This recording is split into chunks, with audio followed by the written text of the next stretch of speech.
Ya.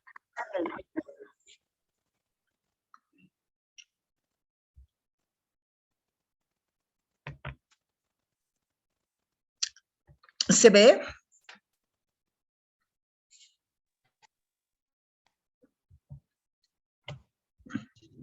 Sí, se ve. Perfecto. Gracias. Entonces, otra vez buenas noches. Este es el plan de clase. Tenemos 6 clases. Esta primera semana tenemos 3 clases y a la siguiente semana tenemos otras 3 clases. Tenemos planificadas 2 tareas. Aquí están.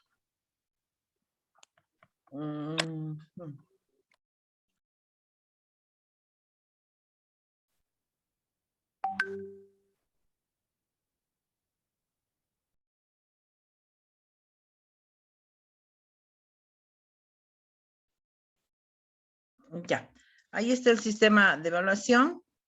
Entonces, la primera tarea es de 15 puntos, la segunda tarea también de 15 puntos. Los foros son 5 foros, cada foro es a 5 puntos, perdón, a 2 puntos, y tenemos la asistencia que sería 10 puntos, ¿no? Eso vamos a dividir entre 6 y cada asistencia yo creo que va a salir a 1.6, 1.7 puntos.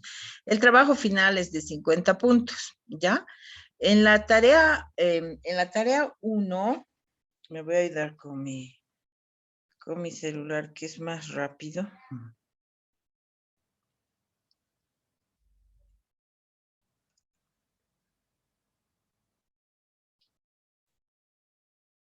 Ya. La tarea 1 es que ustedes, está en plataforma, les he puesto varios libritos, y en la primera tarea es del libro de Eric Jensen, que es Cerebro y Aprendizaje. De ese libro tienen que elaborar una ficha de cada capítulo, o sea, elegir 2 capítulos, nada más, son como 12, 13 capítulos. Y son temas, específicos, ¿ya? Entonces no hay relación, no está correlacionado un capítulo con otro. Todo habla de neurociencias de la educación, todo habla de cerebro y aprendizaje. Ustedes escogen dos capítulos que vayan más con sus preferencias, con su área de trabajo, y hacen una ficha para cada capítulo. En realidad, 2 fichas, solo de 2 capítulos. El formato es libre, solo es, les he puesto un punteo que sería título del libro, autor, referencias bibliográficas del libro, año, edición, ¿no? Resumen del capítulo. Ustedes pueden hacer un resumen exacto, pueden hacer un resumen analítico, un resumen crítico, y el otro punto es cómo aplican ese capítulo a su campo laboral y algunas conclusiones. Entonces, esa es la tarea número 1 del libro de Eric Jensen, que está asignado en plataforma, que se llama Cerebro y Aprendizaje. Para la tarea 2, tienen introducción, otro libro que también está en plataforma, dice Introducción a la Neurodidáctica. Solo tienen que responder a la siguiente pregunta. Ustedes tienen que darle una ojeadita al libro y buscar cuáles son los principios y las funciones de la neurodidáctica. Esa es la segunda tarea. La tarea 3 es en base a unas infografías, ¿ya? Las infografías, ustedes ya, perdón, la tarea final es, esta tarea final tiene un puntaje de 50 puntos, ¿no? En esta tarea final, ustedes lo que tienen que hacer, les he presentado una serie de infografías en un PowerPoint. En el PowerPoint, ustedes van a ver unas infografías que son recursos visuales, ¿no? Ya van a ir viendo. Lo que tienen que hacer es escribir de cada infografía una página, ¿ya? Enseguida les voy a mostrar el PowerPoint con las infografías. Entonces, son 10 infografías, ¿ya? En la tarea final, ustedes tienen que escribir 10 páginas en realidad, pero en base a,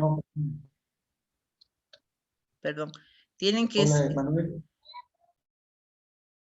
ya, tienen que escribir en base a cada infografía un pequeño texto, ¿ya? El texto va a ser de una página. Entonces, esas son las tareas y el foro que ustedes Son 5 foros que son 5 preguntas, ¿no? A ver, voy a buscar un ratito las infografías. Esa es en la que un poco se pueden confundir. Todo lo demás es clarito y son tareas tradicionales en realidad, ¿no? Que son resúmenes o lecturas. Este de las infografías.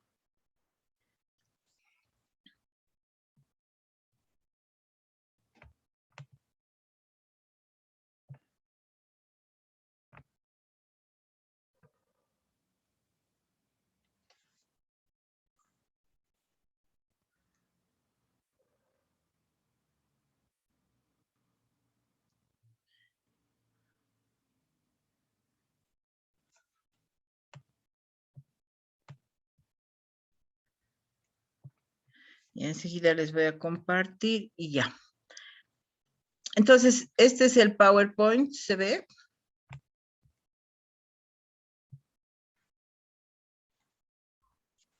Ese es el PowerPoint que tienen ustedes. Estas son las infografías, son recursos visuales de un Congreso Internacional de Neuroeducación. Entonces, ustedes tienen que ver bien, fijarse en los dibujos, en los subtítulos y con todo lo que avancemos en el transcurso de las 4 semanas, ustedes tienen que escribir, ¿no? Escribir, por ejemplo, cómo enseñamos, cómo aprendemos, ahí está cambiar el foco, patrones de pensamiento, captar la esencia, pero ustedes van a apelar a los conocimientos previos para escribir el texto, ¿sí? Entonces, de eso se tratan las infografías. Vean, esta es otra infografía que es sobre la atención. La otra infografía es el placer de aprender. La otra es neurodidáctica aplicada. La otra infografía es principios de neuroeducación puestos en acción, hackeando la educación, neurodiverso, neurobiología de las funciones ejecutivas, los pasos para aprender, son 8 pasos para aprender, y finalmente las conclusiones. Pueden presentar este trabajo en pequeños grupos también para que no sea muy pesado. ¿Listo? Tienen preguntas en relación a las tareas. También tienen 4 unidades de todo lo que vamos a avanzar en un módulo que son en realidad 4 módulos, uno por semana, ¿no? Pero parece que el doctor va a subir todos los módulos juntos para que ustedes tengan todo el marco teórico de lo que estamos avanzando. No hay examen, solo se puntúa la asistencia, 10 puntos, foros, que son 5 foros, y son 2 tareas y una tarea final. ¿Listo? Tienen los libros en plataforma. También voy a ir mandando videitos para complementar los contenidos. ¿Tienen alguna pregunta? ¿O empezamos Buenas a...? noches, doctora, buenas noches. Buenas noches. Le habla Eric Muñoz. ¿Cómo está? Recién lo va a subir a la plataforma la información. No se encuentra todavía, no encuentro en la plataforma. Yo creo que el doctor va a subir, pero también yo les puedo mandar todo al WhatsApp. Yo al terminar la clase les puedo enviar toditito al WhatsApp. Doctora, muy buena noche. Buenas noches.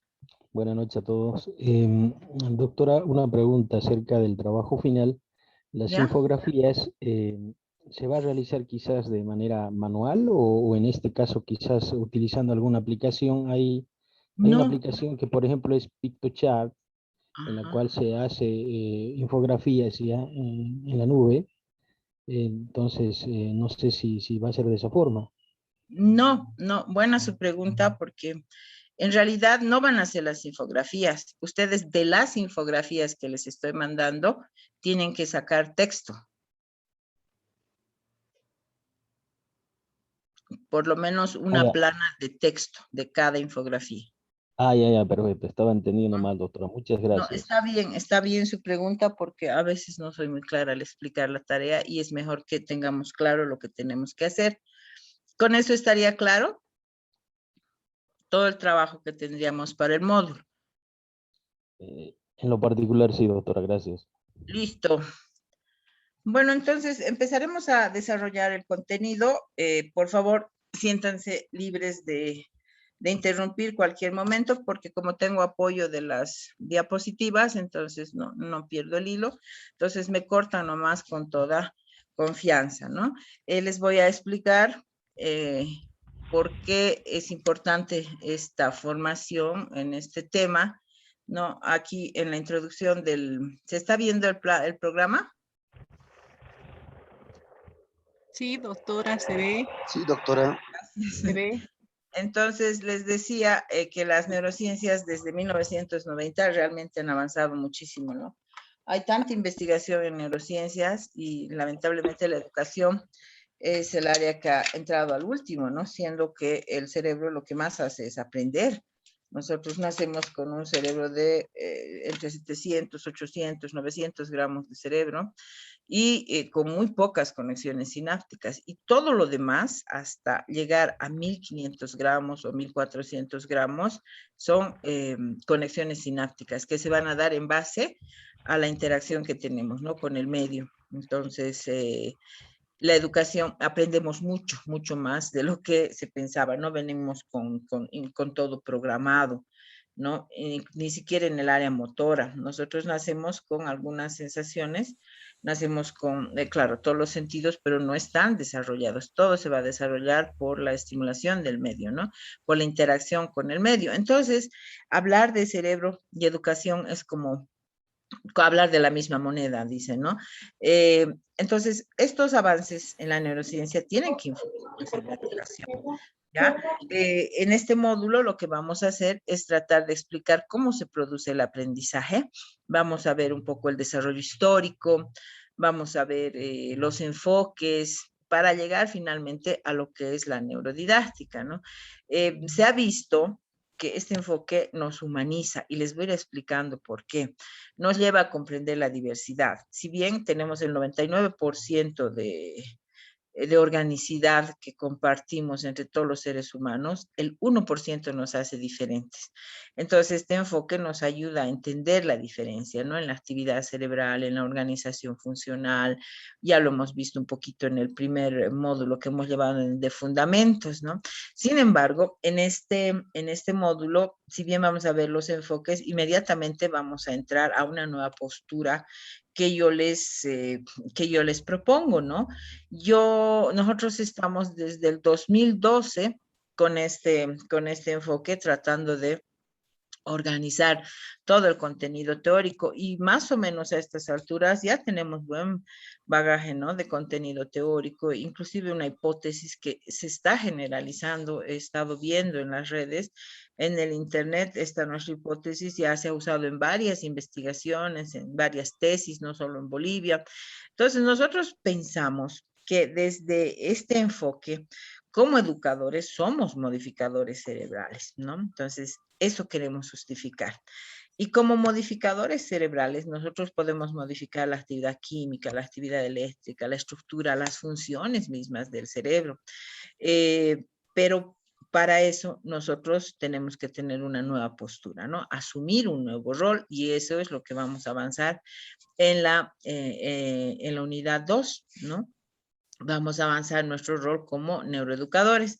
Y después, en la unidad 3, vamos a avanzar el nuevo currículo, o sea, desde la neurodidáctica. No es que nosotros vamos a cambiar los contenidos, no, pero vamos a cambiar la forma en que presentamos los contenidos, la forma en que elegimos las estrategias. Vamos a abordar cómo diseñar los objetivos desde la neurodidáctica, las metodologías que más se acomodan a las competencias cerebrales, las estrategias y finalmente la importancia de la evaluación, ¿no? Vamos a ver también que ustedes tienen en uno de los foros, la pregunta es ¿por qué el cerebro es un órgano social, por ejemplo? Y ahí les he mandado un video de Marita Castro para uno de los foros donde ella explica, ¿no? Que nada de lo que hacemos podría ser posible si no estamos interactuando con el medio. Es más, todas las presiones evolutivas que ha habido en el desarrollo del ser humano han hecho que el cerebro mismo se modifique. Pero eso es porque estamos en relación con otros seres humanos. Entonces, todo esto vamos a ir abordando durante el transcurso de este módulo, ¿ya? Ese es el contenido en general. ¿Para qué? Para que nosotros podamos entender a la diversidad y también podamos asumir un nuevo rol. Este nuevo rol nos sitúa en una posición más difícil todavía porque nos da mucha responsabilidad. Imagínense ustedes que les damos en un aula, ¿no? En un aula de educación superior o en un aula de educación regular. Ahora se habla aula y no se habla de aula y ya no entendemos solo como aula un espacio de 4 paredes, ¿no? Tenemos esta aula virtual, por ejemplo, pero dentro de todo nosotros estamos moldeando ese cerebro, ¿no? Estamos manipulando, si quieren, ese cerebro. Y eso es lo que la educación muchas veces hace si no está bien organizada, bien orientada, ¿no? Sabemos todos que la educación es un instrumento ideológico. Y hoy en día las neurociencias nos muestran por qué nosotros somos los principales artífices de lo social en el aula. Y eso nos va a dar una gran responsabilidad. Y esa nueva responsabilidad tiene que asignarnos un nuevo rol. Entonces, cuando veamos el modificador cerebral, vamos a también ver desde la neurociencia cómo tendremos que ser nosotros los educadores, ¿no? Bueno, ese es el contenido en general.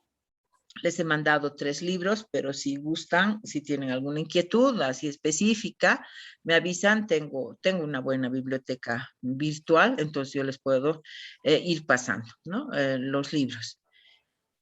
Eso, y después, ya como el contenido es un poquito amplio, voy a empezar nomás ya a desarrollar. Me cortan, por favor, en cualquier momento. Y empezar a desarrollar esto de la primera unidad. Siempre donde estemos, tenemos que ubicarnos en un contexto siempre histórico. ¿Para qué?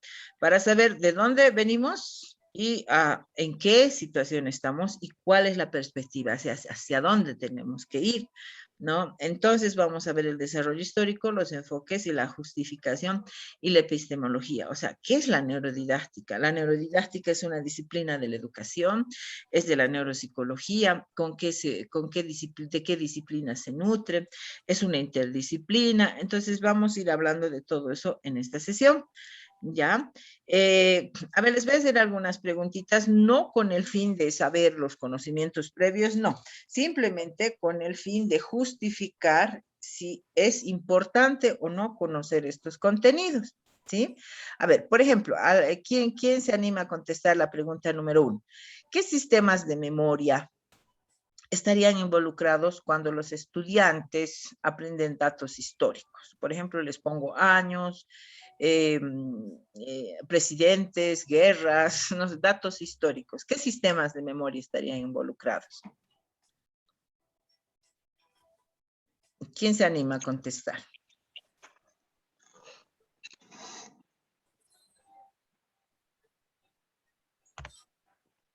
¿Qué memoria estaría involucrada ahí? Buenas noches, doctora. Buenas noches. Memorístico. ¿Ya? ¿Qué tipo de memoria? ¿A largo plazo, a corto plazo? Doctora, una memoria a largo plazo. Exacto. Una memoria a largo plazo, ¿verdad? Una memoria... Hola. ¿Sí? Sí. Hola, hola. Hola.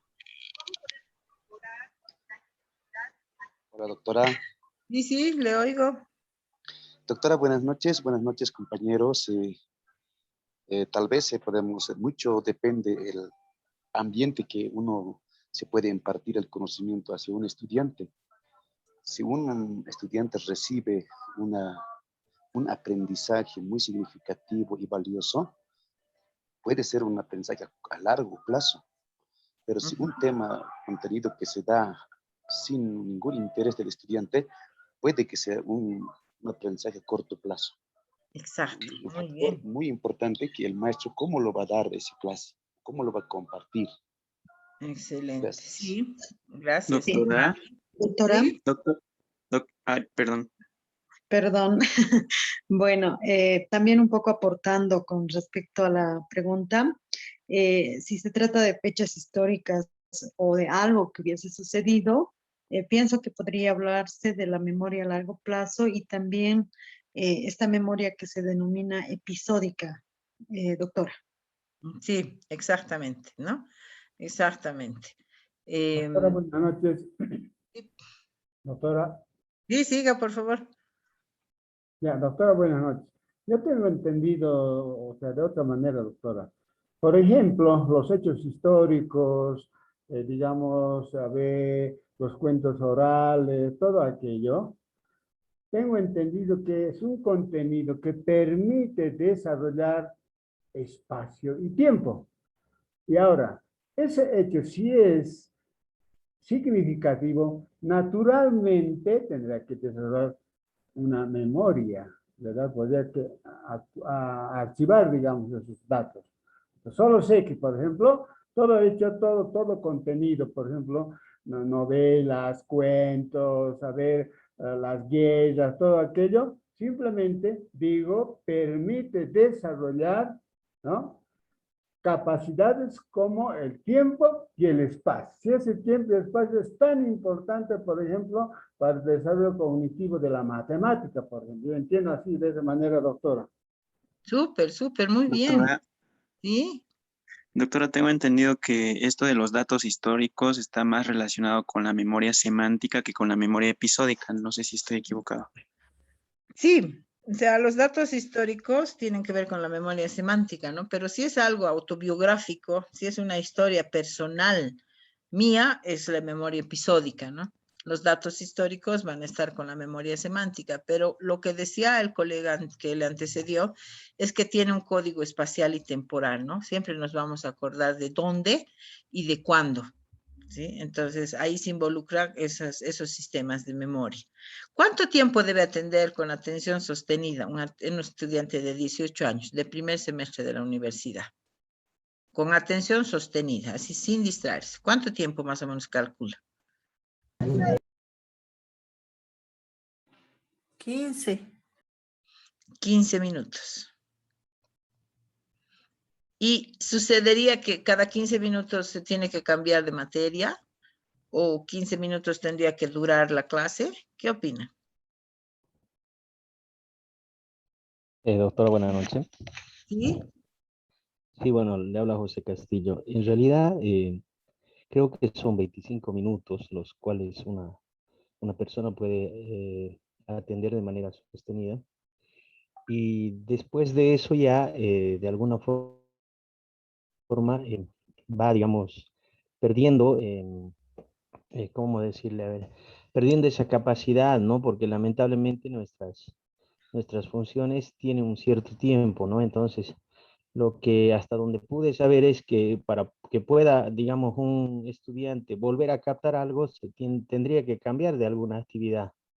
Es decir, quizás alguna parte recreativa, alguna cosa que le llame la atención y luego volver otra vez al tema en sí, así más o menos. Súper Doctora, bien. ¿Sí? doctora, perdón. Yo Diga, pienso que, por ejemplo, la duración de la atención, en este caso, todo depende de la actividad. Si la actividad es altamente significativa, pues va a haber mayor duración. Por ejemplo, si hay una ecuación de segundo grado de estudiantes y presento de manera abstracta, muy mecánica, fuera de contexto, todo, ni un segundo va a durar la atención, doctor. Así, a partir de una experiencia práctica, yo puedo opinar, doctor. excelente, excelente. Paola y luego Nieves.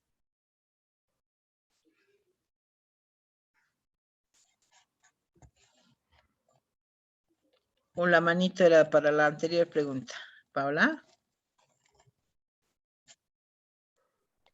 Disculpa, doctora, sí era para la anterior, pero también puedo responder lo que decía, ¿no? Aprovecharemos. La primera de, de lo que es la episódica, lo que decían la bibliográfica o episódica era lo que iba a responder. Y ahora, digamos, es 20 minutos. Por eso también en las jornadas, en los cursos que se dan, se les dice, ¿no? A los expositores o disertantes de 15 a 20 minutos, porque si no, ya se distraen los estudiantes, ¿no? Ya con el WhatsApp, con el teléfono, con todo eso, ¿no? Eso, doctora, podría aportar. Súper, súper. Gracias. Entonces, no es que la clase va a acabar, sino que, como ha dicho el colega, tengo que reiniciar el proceso cognitivo. Y ustedes ya saben que para reiniciar el proceso cognitivo vamos a crear nuevamente expectativa.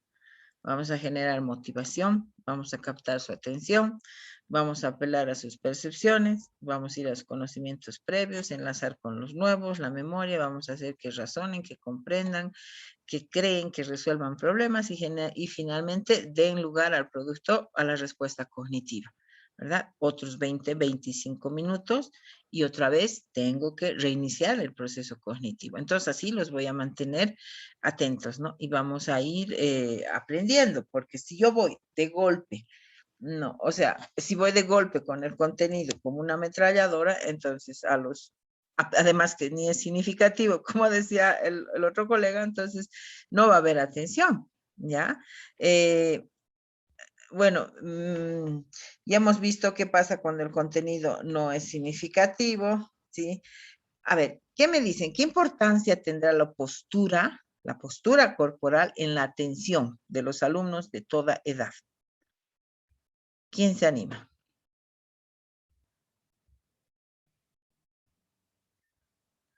¿Qué importancia tiene la postura en la atención?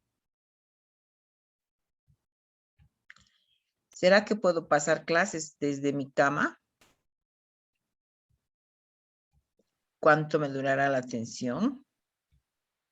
Sí, doctora. ¿Sí?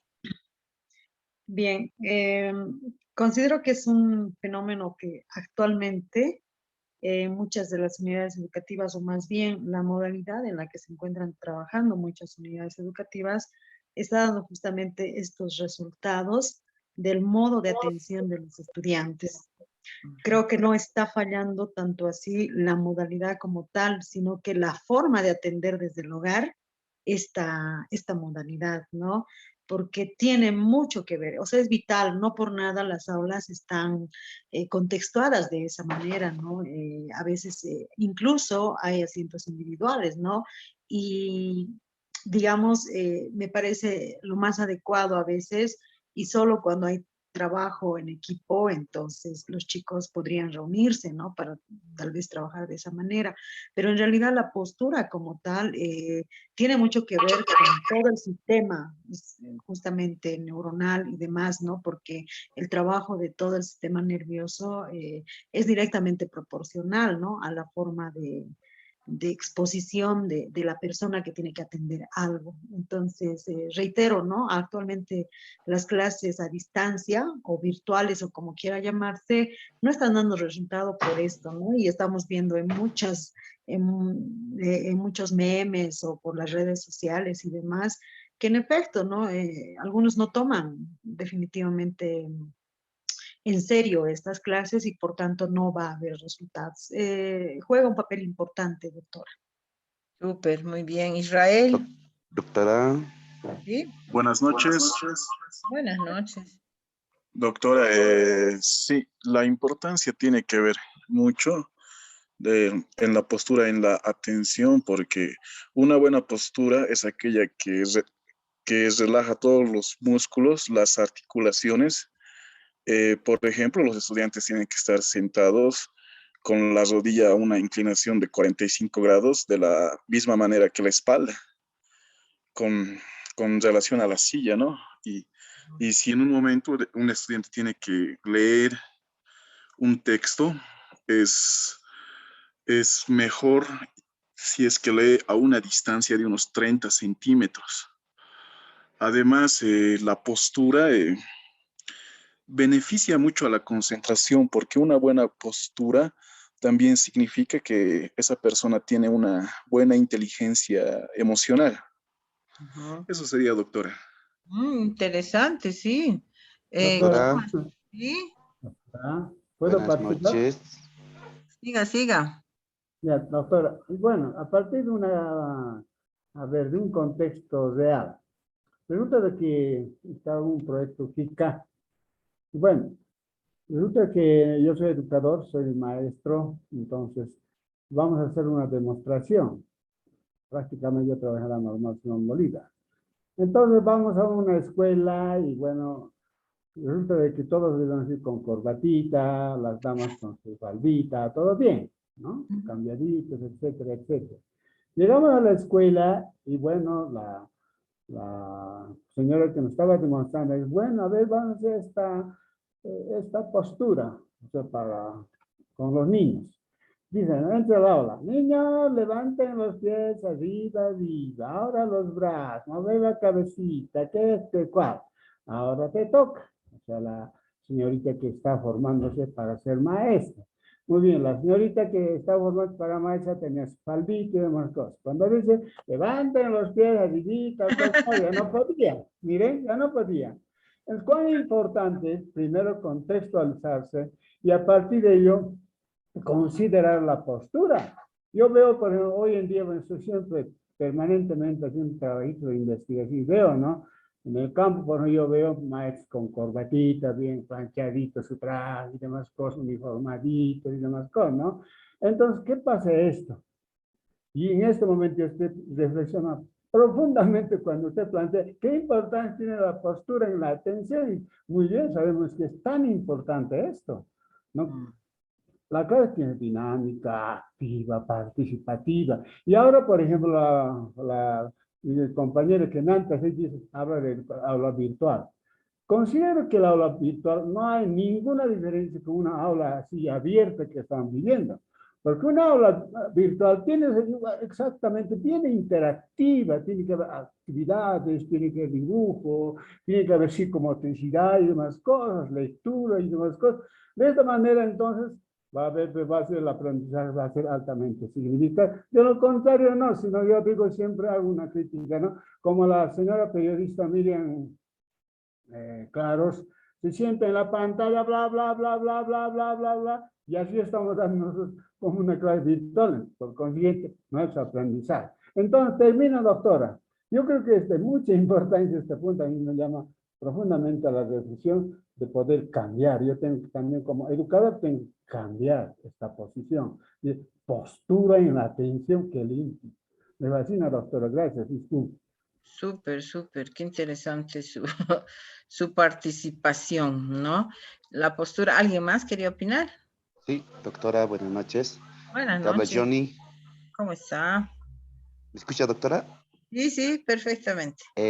Sí, es un principio, ¿no? De verdad, una vez más felicitarle, doctora, porque sus clases son muy dinámicos, su presentación mismo, vemos en la pantalla, y eso llama atención. Una de las posturas, por ejemplo, en esta clase superior. Yo pienso que la postura tiene que ser de acuerdo a la edad, y por eso la postura es el éxito de no solamente de las clases, también de cualquier otro negocio. Puede ser en un negocio, por ejemplo, comercial, si la persona que atiende con amabilidad, con ese persuasivo, con una simpatía, todo. Entonces, es una postura muy agradable para el que va a comprar. En la educación es lo mismo, ¿no? Los niños, por ejemplo, la psicología del niño es muy diferente que de un adulto, de nosotros, ¿verdad? Entonces, un niño, si la profesora es muy dinámica, como decía el trato del profe, dinámico, lleva algunos, quién sabe, hasta una profesora de inicial va hasta vestido de payaso. ¿Qué está haciendo? Está llamando atención, su postura de esa manera llevar para que el niño aprenda. Ahora, una educación superior con los jóvenes es muy diferente también. En adolescencia es muy diferente porque el profesor, el que va a educar, es el modelo de la postura.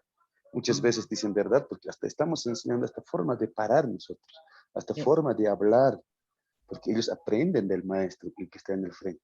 Muy importante, ¿no? Esa frase o ese concepto, doctora. Muchas gracias por su atención. Gracias, gracias. Se ha adelantado a lo que vamos a hablar en neurodidáctica, porque es verdad, ¿no? Nosotros somos la mente de nuestra y la mente de nuestros estudiantes, en sus cerebros, perdón, hay unas neuronas que se llaman las neuronas espejo. Estas neuronas espejo son las que reproducen los movimientos solamente al ver al otro en la mente, hacen el plan motor. Y después cuando sale por vías eferentes al cuerpo es como la segunda vez. Entonces yo, por ejemplo, les digo en este momento, levanten sus manos. Antes de que ustedes levanten sus manos, en su cerebro se ha hecho todo un plan motor, una serie de conexiones a nivel cerebral y se ha hecho el plan motor. ¿no? Y después sale por vías aferentes y ustedes levantan la mano y es como la segunda vez.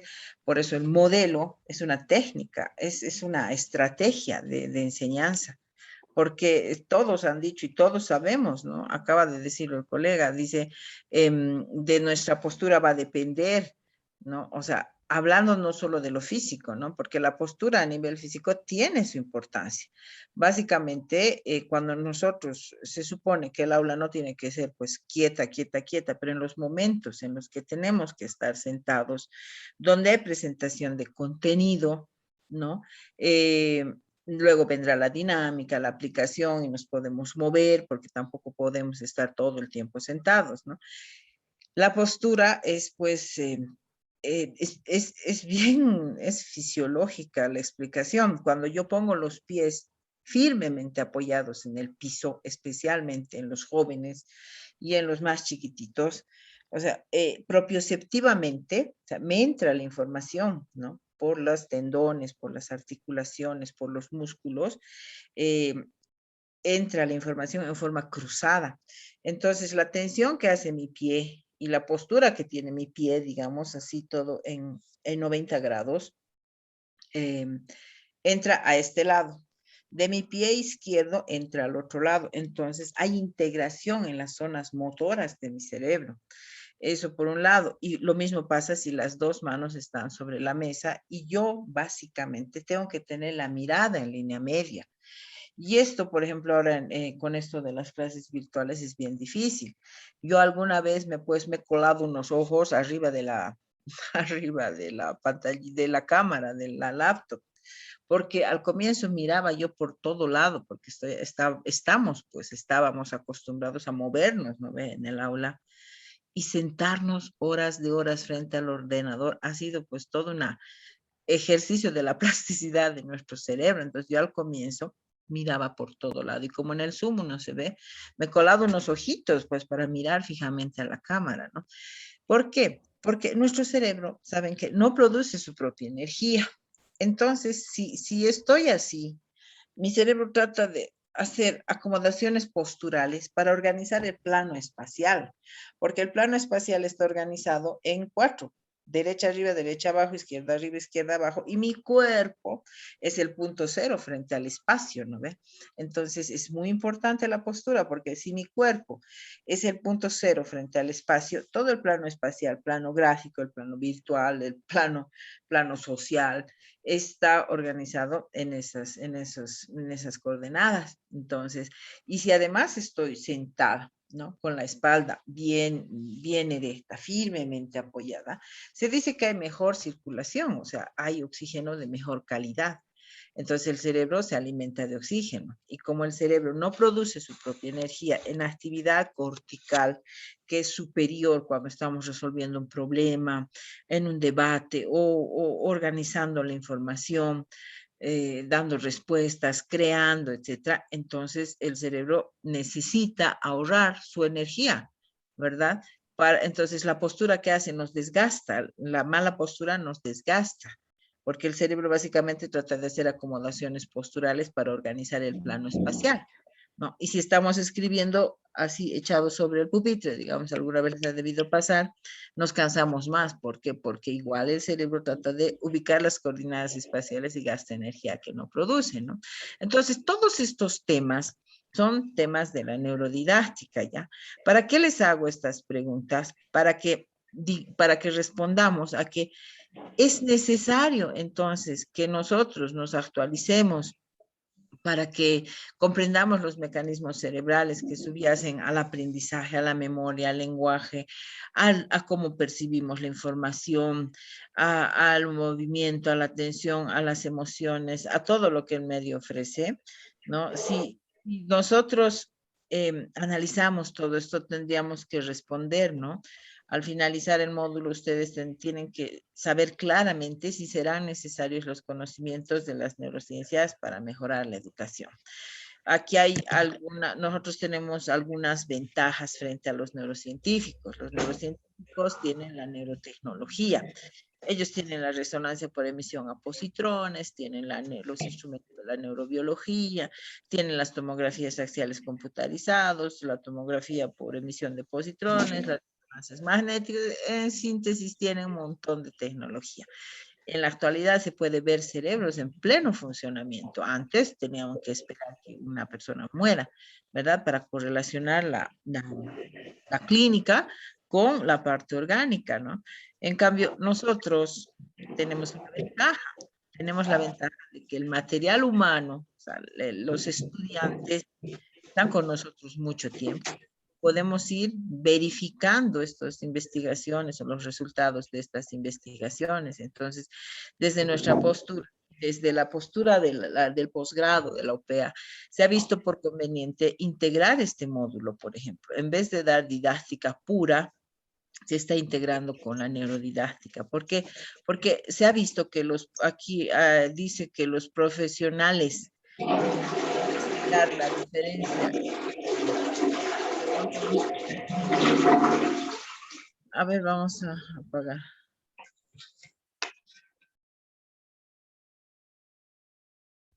Ya. Esto que nos sirve para reiniciar nuestro proceso cognitivo.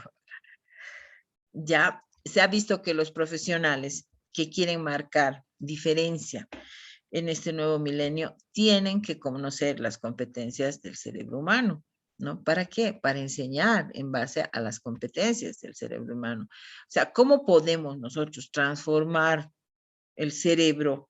¿No? Porque eso es lo que hacemos como educadores. Ustedes no van a salir de aquí igual que han entrado, ni yo, ¿no? Constantemente y dialécticamente nos vamos transformando. Sus respuestas a mí me han llevado a muchas nuevas interrogantes y nuevas afirmaciones, ¿no? Por ejemplo, cuando decía la postura, no solo es física, la postura también es mi conducta, mi comportamiento, ¿verdad? Entonces, si no conocemos al órgano que vamos a transformar, pero no como un órgano aislado, ¿no? Porque ahora se dice el cerebro musical, el cerebro enamorado, ¿no? Cuando hablamos nosotros de cerebro, nos estamos refiriendo a toda esa integración que hemos visto en los factores orgánicos en el módulo anterior. O sea, aquí está nuestro cerebro, en nuestro cerebro está sentada la mente, esto se conecta con mi cuerpo, ¿no? Por los nervios pares craneales, por los nervios espinales. Hay una interconexión del cerebro con todo el cuerpo, pero no es nada el cerebro, o sea, como órgano solo, o sea, biológicamente inclusive es feo, ¿no? Es un órgano suave, si ustedes lo aplastan es como una gelatina, y si lo aplastan es 70% de agua y queda como un globo desinflado, su color es como el color de la pus, ¿no? Ni siquiera es un órgano atractivo. Pero ¿qué hace que este órgano sea tan maravilloso? Es lo que en él está organizado, que es la mente, ¿no? Pero esta mente no se va a formar sin el intercambio que existe con la sociedad, con el medio, con la cultura. Les decía que somos la especie que nacemos más indefensos y esa es una gran oportunidad para la educación. Pero ¿cómo vamos a transformar la educación si no conocemos al órgano, ¿no? Que queremos transformar?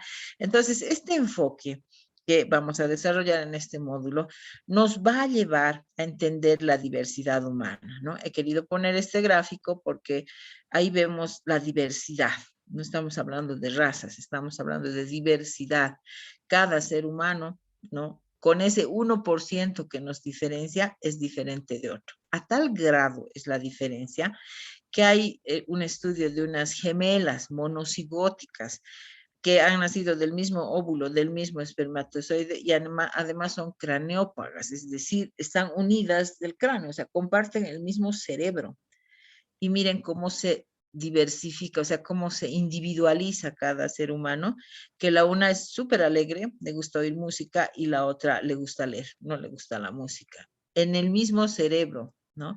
Se ha personalizado, ¿no? Esa es la unicidad cerebral que nosotros tenemos. Entonces, este enfoque, ¿qué va a hacer? Este enfoque pues nos humaniza porque nos ubica en el mismo nivel, ¿no? Solo que tenemos diferentes formas de organizarnos. Y además entender que desde este enfoque conocemos de una nueva forma al órgano central del aprendizaje, que es el cerebro. Lo conocemos ahora como un órgano plástico. es decir, como un órgano que se modifica. Asimismo, es modificado constantemente y modifica además. Esta plasticidad es la base de la adaptación, que es lo que mejor hace el cerebro. El cerebro lo que mejor hace es adaptarse.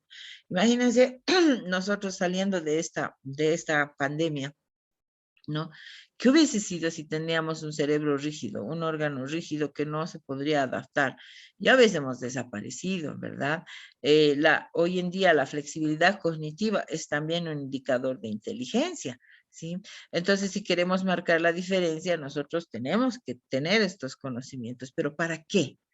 Para que nosotros, con la oportunidad que tenemos de tener el material humano con nosotros por largos tiempos, a veces por un mes, por 6 meses, a veces por todo un año, tenemos que probar lo que la neurociencia investiga con su neurotecnología. Por ejemplo, estos electrodos están viendo la actividad cerebral.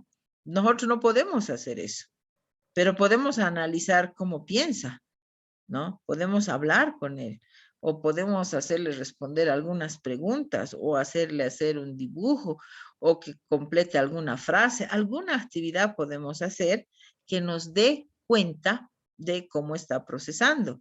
La tecnología, las imágenes muestran la actividad cerebral, pero jamás, ¿no? Jamás, por más que se haga, que se corte el cerebro en láminas de milímetros, nunca se va a ver un pensamiento, nunca se va a ver una emoción o una creencia, pero nosotros sí. Y esa es la gran diferencia que tenemos. Entonces, este enfoque no solo pretende ayudarnos a diseñar mejores programas, sino que como educadores, sino que va a tener y tiene que tener influencia en cómo los padres educamos, ¿no? A los más chiquitos, por ejemplo. ¿Qué importancia tiene desarrollar la función ejecutiva de este lóbulo antes de los 7 años? ¿O qué importancia tendrá entender en la adolescencia que son netamente hormonales? ¿O qué importancia tendrá poner matemáticas en la primera hora cuando el cerebro del adolescente está lleno de oleoamidas hasta las 9 de la mañana? ¿O qué importancia tendrá que el recreo tenga bastante hidratos que se vendan hidratos en los kioscos y que después tengamos, no sé, física o matemáticas? Todo eso, y además acciones mucho más grandes, a nivel inclusive hasta de diseño de políticas educativas, puede ser influenciado por la neurociencia y su aplicación, que es la neuroeducación, ¿no? Si bien dicen, ¿no? Las naciones tienen la misión, dice, de promover el desarrollo humano. Este desarrollo humano va de la mano con la mejora de la calidad de la educación. Entonces, pues, no vamos a poder seguir enseñando como enseñábamos. Tenemos que diseñar propuestas innovadoras, ¿no? Para una educación del siglo XXI, que ahorita estamos viviendo en carne propia lo que es la nueva educación del siglo XXI, ¿no? Este nuevo modelo para nosotros es un reto, ¿no? Este nuevo modelo tiene que considerar la armonía que existe entre el cerebro, entre el aprendizaje y el desarrollo humano, ¿no? Y para eso nosotros nos vamos a formar. ¿Por qué? Porque tendríamos nosotros que llevar, ¿no? No sé si el mensaje o llevar el modelo, hasta influenciar en las políticas educativas, hasta incluir estos módulos, por ejemplo, en la formación a todo nivel, en la formación, por ejemplo, en las normales, en las ciencias de la educación, no solo en la psicología, en la sociología, en todas las ramas, en todas las disciplinas o carreras en las que se trata con seres humanos, se los forma para tratar con seres humanos, tendríamos que llegar a comprender, ¿no? Este enfoque, porque nosotros como educadores, estando al frente o al lado o de los estudiantes, con nuestra acción, con nuestras actitudes, con nuestras palabras, con la postura, inclusive, como ha dicho el colega, con nuestra vestimenta, ¿no? Con cómo nos vestimos, influenciamos en el desarrollo de nuestros estudiantes. Entonces, ¿sería esto una justificación suficiente para que se incluya el estudio de las neurociencias en todos los contextos pedagógicos, ¿no? Lo que estoy tratando de hacer en este momento con ustedes es de crear expectativa. Ya hemos visto que si algo no crea expectativa en mí, ¿sí? No va a haber motivación, y si no hay motivación no hay aprendizaje. Entonces, lo que quiero con esta primera parte es crear expectativa, ¿no? Crear motivación que les dure por todito el módulo, porque la idea es cambiar nuestra postura, ¿no? Pero no va a ser posible esto. Miren, este es un hámster, ¿no? Y este hámster da vueltas ahí mismo. Y he querido poner esa imagen porque a veces sucede que damos vueltas en lo mismo, ¿no? ¿Por qué? Porque tenemos los mismos pensamientos, los mismos sentimientos, entonces siempre vamos a ir recreando la misma realidad, vamos a ir con el mismo paradigma, vamos a ser artífices de lo mismo en el aula y no vamos a cambiar nada. O sea, no podemos seguir haciendo lo mismo y esperar una realidad diferente. Esto ya lo ha dicho Einstein, lo han repetido Joe Dispenza y grandes neurocientíficos, ¿no? Entonces, si nosotros podríamos aceptar este paradigma que les voy a proponer, que estamos proponiendo en este módulo, con una posibilidad, como una posibilidad, lógicamente, tendremos que nosotros cambiar el chip, se dice, ¿no? Tendríamos que crear en nuestro mundo personal, en nuestra mente, algo distinto a lo que estamos acostumbrados, ¿no? Tendríamos que ir cambiando cada sesión, cada día, cada tarea, nuestra forma de pensar y de sentir. Porque si no, si sigo pensando igual que ayer o que anteayer, miren, nosotros tenemos, dice, entre 50,000 y 70,000, algunos dicen 80,000 pensamientos diarios. ¿Ya? De estos, el 80% son negativos y la mayor parte de estos pensamientos son los mismos de ayer, de hace una semana, de hace un mes y a veces hasta de hace años. Entonces, ¿cómo yo puedo empezar a romper paradigmas si sigo pensando en lo mismo, ¿no? Entonces, no podemos, sino que con el nuevo rol que tenemos, que tendremos que asumir, nosotros vamos a ir creando nuevas conexiones sinápticas, ¿no? Y por ejercicio, por entrenamiento, por repetición, estas nuevas conexiones se van a convertir en nuevos recuerdos. Estos nuevos recuerdos van a generar nueva química, ¿no? Nueva sinapsis, nueva química, que va a dar lugar a nuevos pensamientos, ¿no? A nuevas creencias y estos procesos internos van a dar lugar a procesos externos. Entonces nosotros ya nos veríamos actuando en una nueva forma de educar, ¿no? Creando. Pero primero, ¿de dónde tiene que partir esto? De aquí. O sea, aquí tiene que nacer la visión de lo que queremos.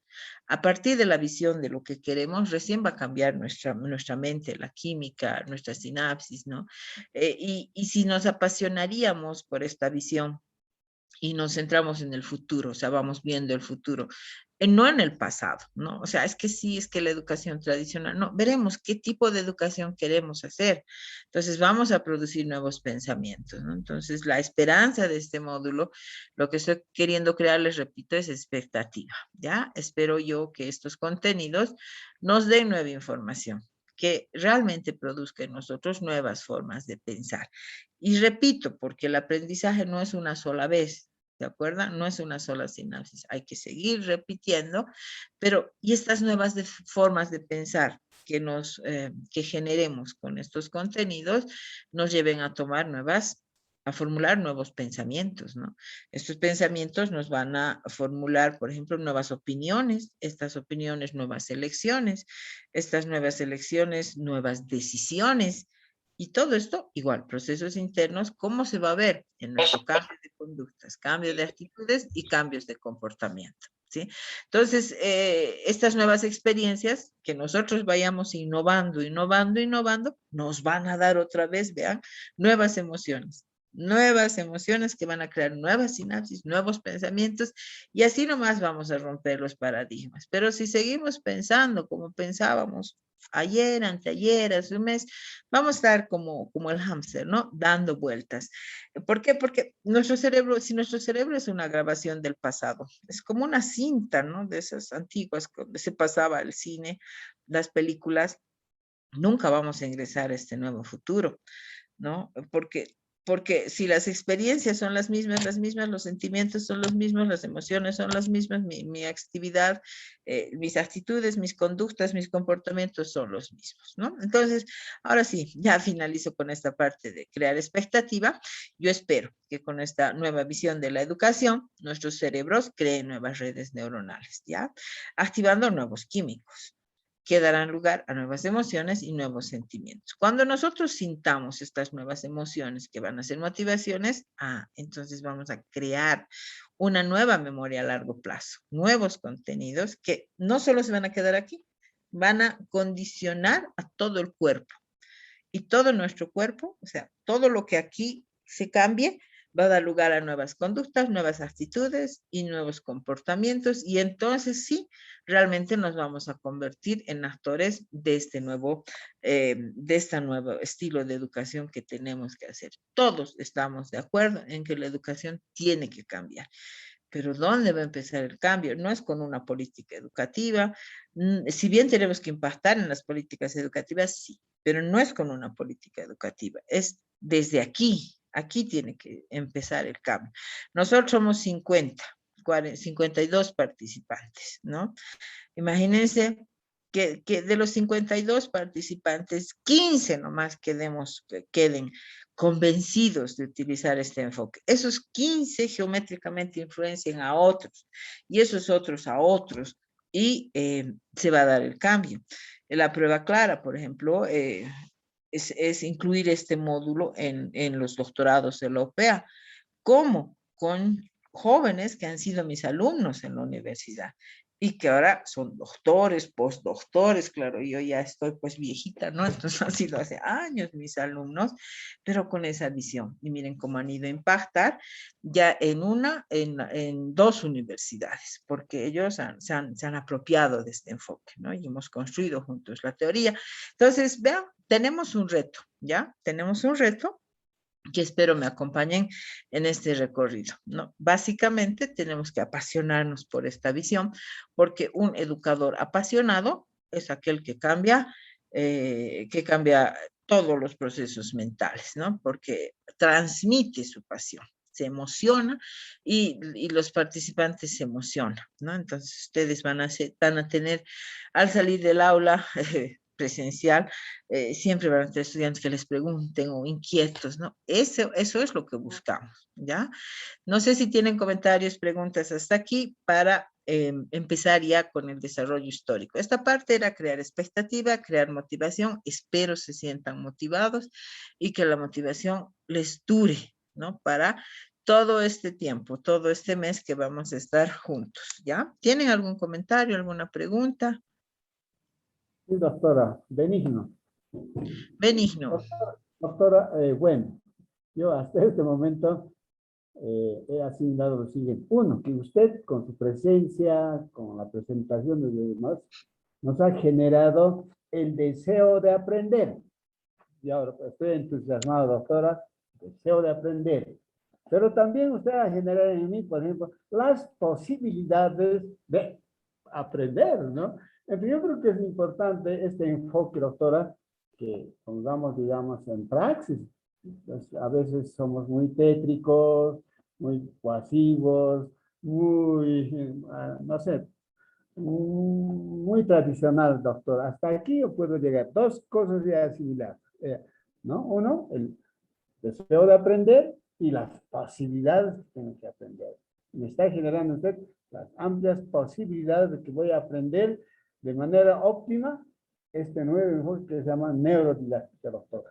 Gracias, súper, muchas gracias. Entonces, súper, ya, muy bien. Así podemos empezar. No hay aprendizaje que no se inicie con la expectativa y la motivación. Yo puedo hablarles horas, pero no he creado expectativa, no he creado motivación, se les va a perder en 72 horas. Lo mismo ustedes con sus estudiantes, ¿no? Entonces, gracias. Vamos a ver el desarrollo histórico. ¿De dónde viene esto de la neuroeducación, de las neurociencias de la educación?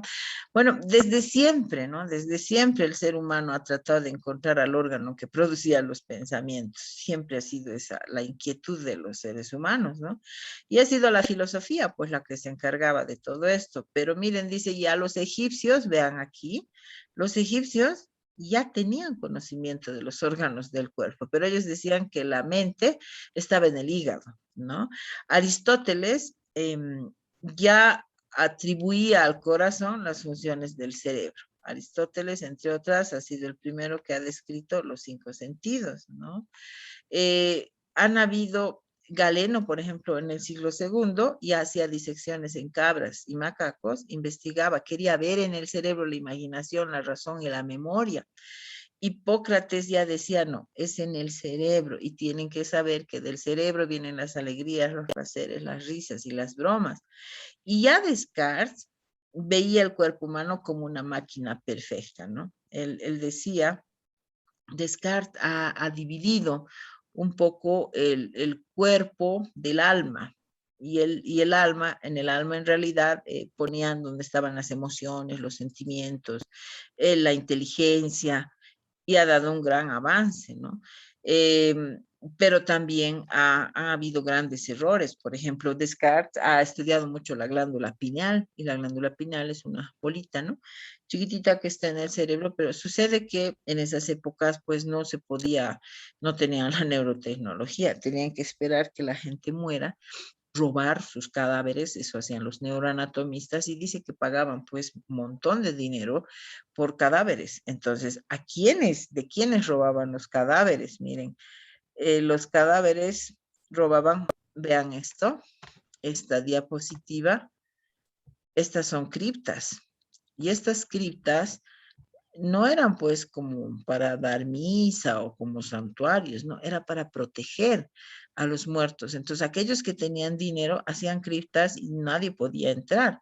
Los que no tenían dinero, por supuesto, que los enterraban así en el suelo nomás. Entonces los neuroanatomistas compraban estos cadáveres para hacer disecciones, ¿sí? Y así ha ido avanzando esta área de la neurología, ¿no? Que es la que da el fundamento a este nuevo enfoque, pero el gran avance también ha sido Darwin, ¿no? Darwin, conocido por el evolucionismo de las especies, ha sido el primero en hablar del proceso llamado hominización, es decir, él nos muestra, ¿no? El desarrollo histórico que ha tenido el desarrollo evolutivo, la evolución que ha tenido nuestro órgano, ¿no? Nuestro cerebro. Entonces, con este enfoque de Darwin, nosotros podemos entender que cuando el hombre, por ejemplo, ha bipedestado, o sea, cuando el hombre se ha parado en 2 pies, sus manos han estado libres. Entonces, cuando las manos han estado libres, ha empezado a construir instrumentos.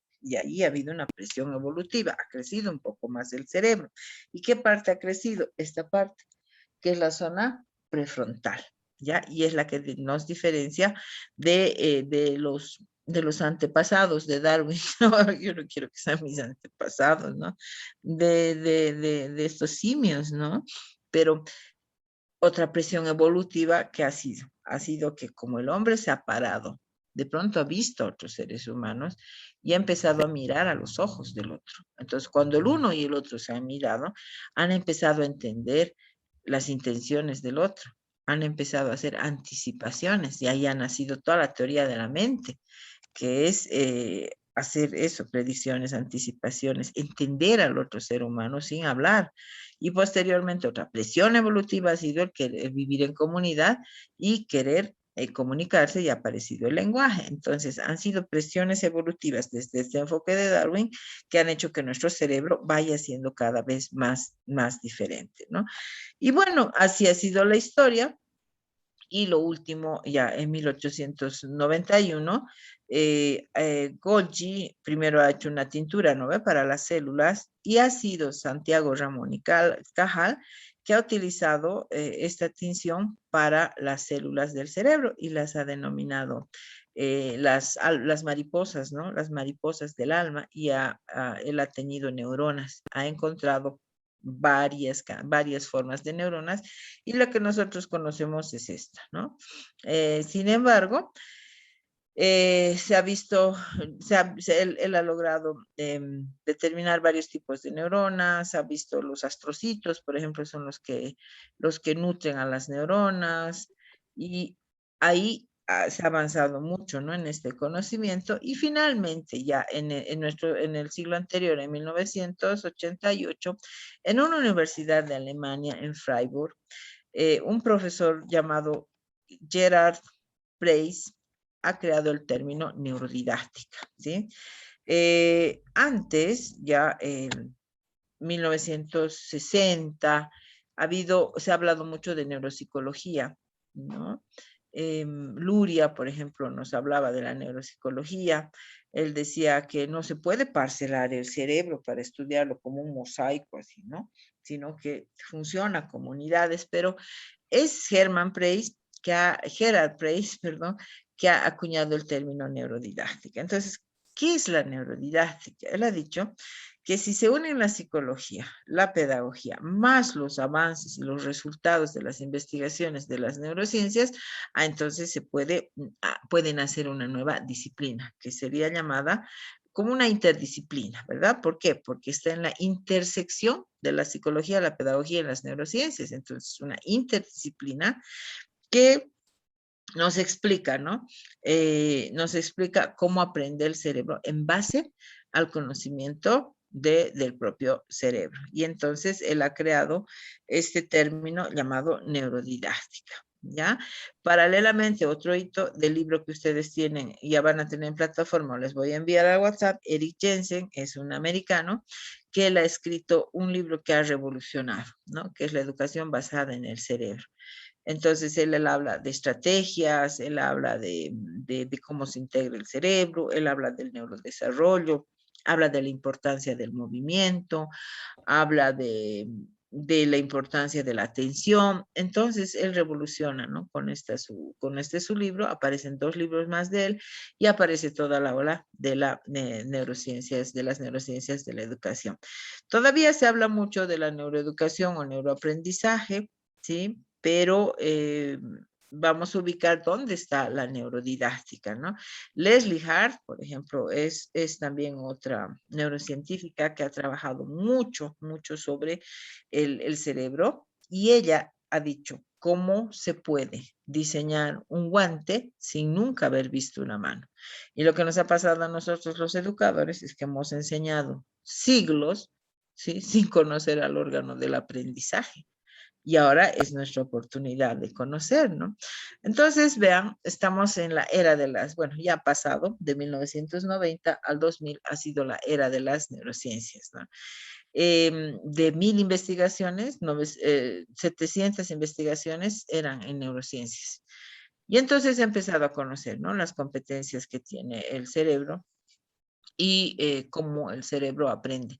Y eso supuestamente tiene que llevarnos a una revolución educativa. Ahora, no todo lo que tiene el prefijo neuro es científico. Hay que tener mucho cuidado porque hay mucha investigación, pero también hay mucho de mitos, ¿no? Que se aplican. No pretendemos, ¿no? No pretendemos nosotros biologizar a la educación. No pretendemos biologizar a la educación, ¿sí? Sino simplemente tenemos que explicar la relación que existe entre aprendizaje, entre mente, entre la cultura, ¿no? Para entender cómo aprendemos, para mejorar todos los procesos de aprendizaje y cambiar el paradigma en la educación, ¿ya? Entonces, aquí un resumen del desarrollo histórico. Desde siempre se ha tratado de saber de dónde vienen los pensamientos. Se ha tratado de saber qué órgano era el que manejaba. Ha habido teorías muy divertidas, ¿no? Como por ejemplo había una teoría de Descartes, también decía que tenemos como unos pequeños espirititos, decía, ¿no?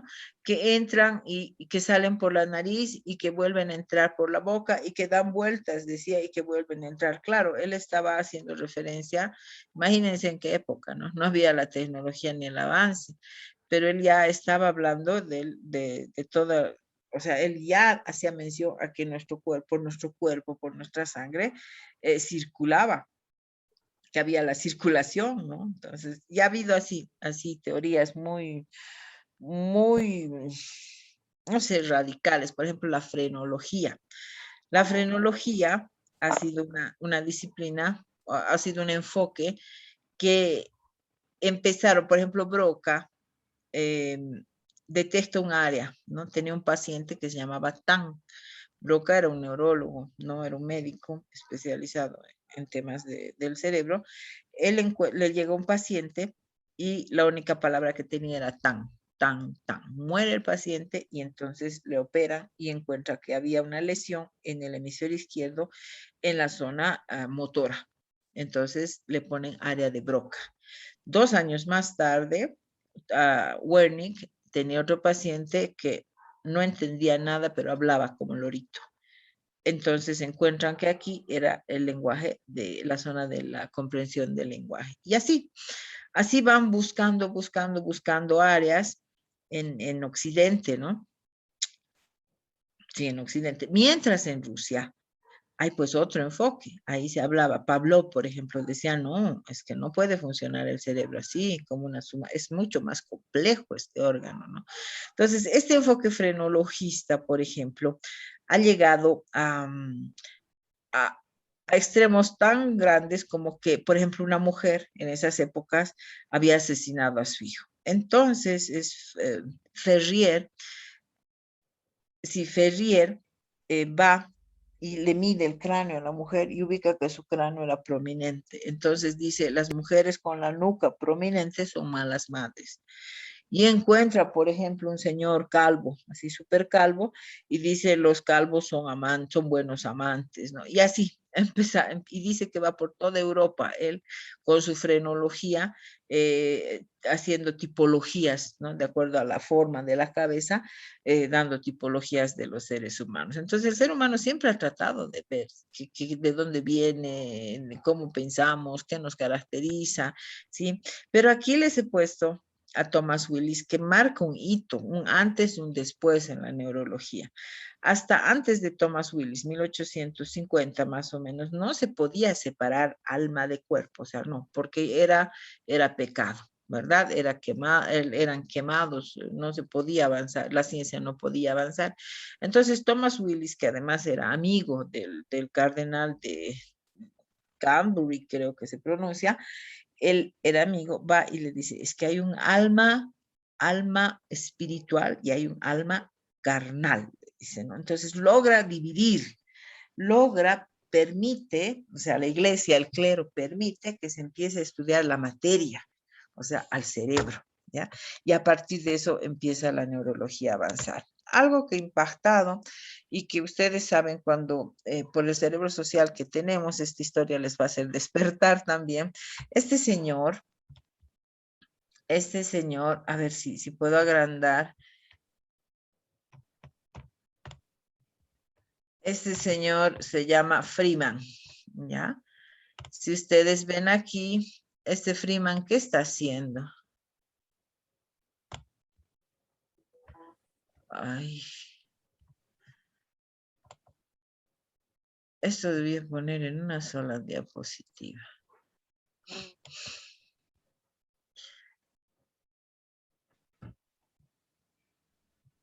Vean, ¿qué está haciendo este señor?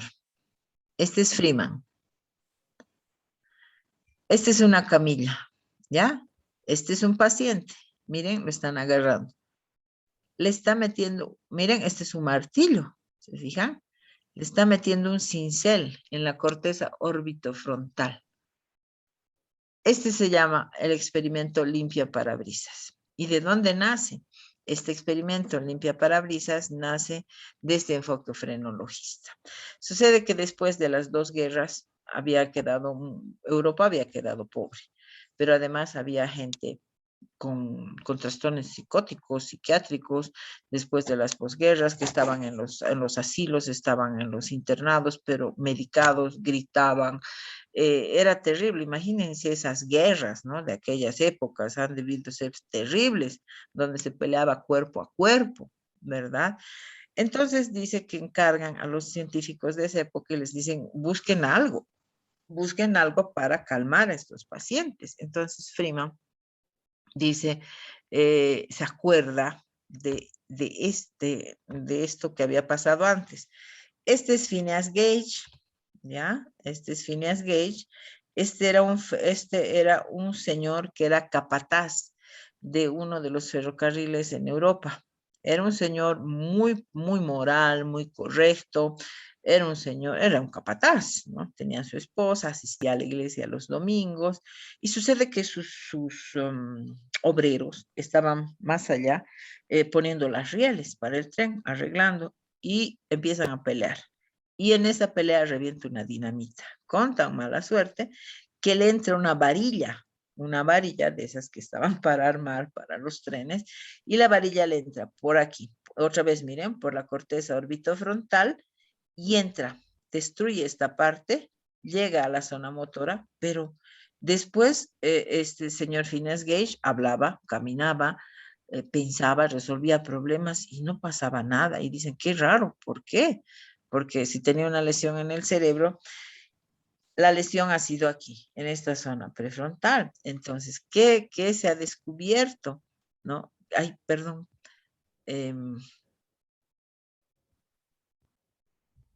¿Se ve? Sí, doctora, se ve. Ya, gracias. Entonces, ¿qué descubren? Que la conducta de Phineas Gage cambia. Este señor empieza a volverse violento, peleador, no iba a la iglesia, se vuelve irónico, pierde su hogar, pierde su trabajo, dicen que migra a Chile, en Chile abre un bar, un cabaret, quiebra también, era completamente irascible, su conducta cambia completamente, llega a Europa y muere pobre, ¿ya? Entonces, Freeman, ¿qué hace? Freeman se acuerda de Phineas Gage.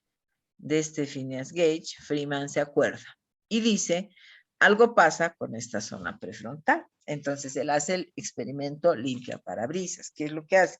Agarra, mete por aquí hay una corteza orbitofrontal. O sea, si ustedes se meten su dedo aquí, ¿no? Un centímetro será, pues, están tocando el cerebro, ¿no? Esta zona frontal, de la zona frontal, aquí está la corteza orbitofrontal, este es el cerebro, la parte prefrontal.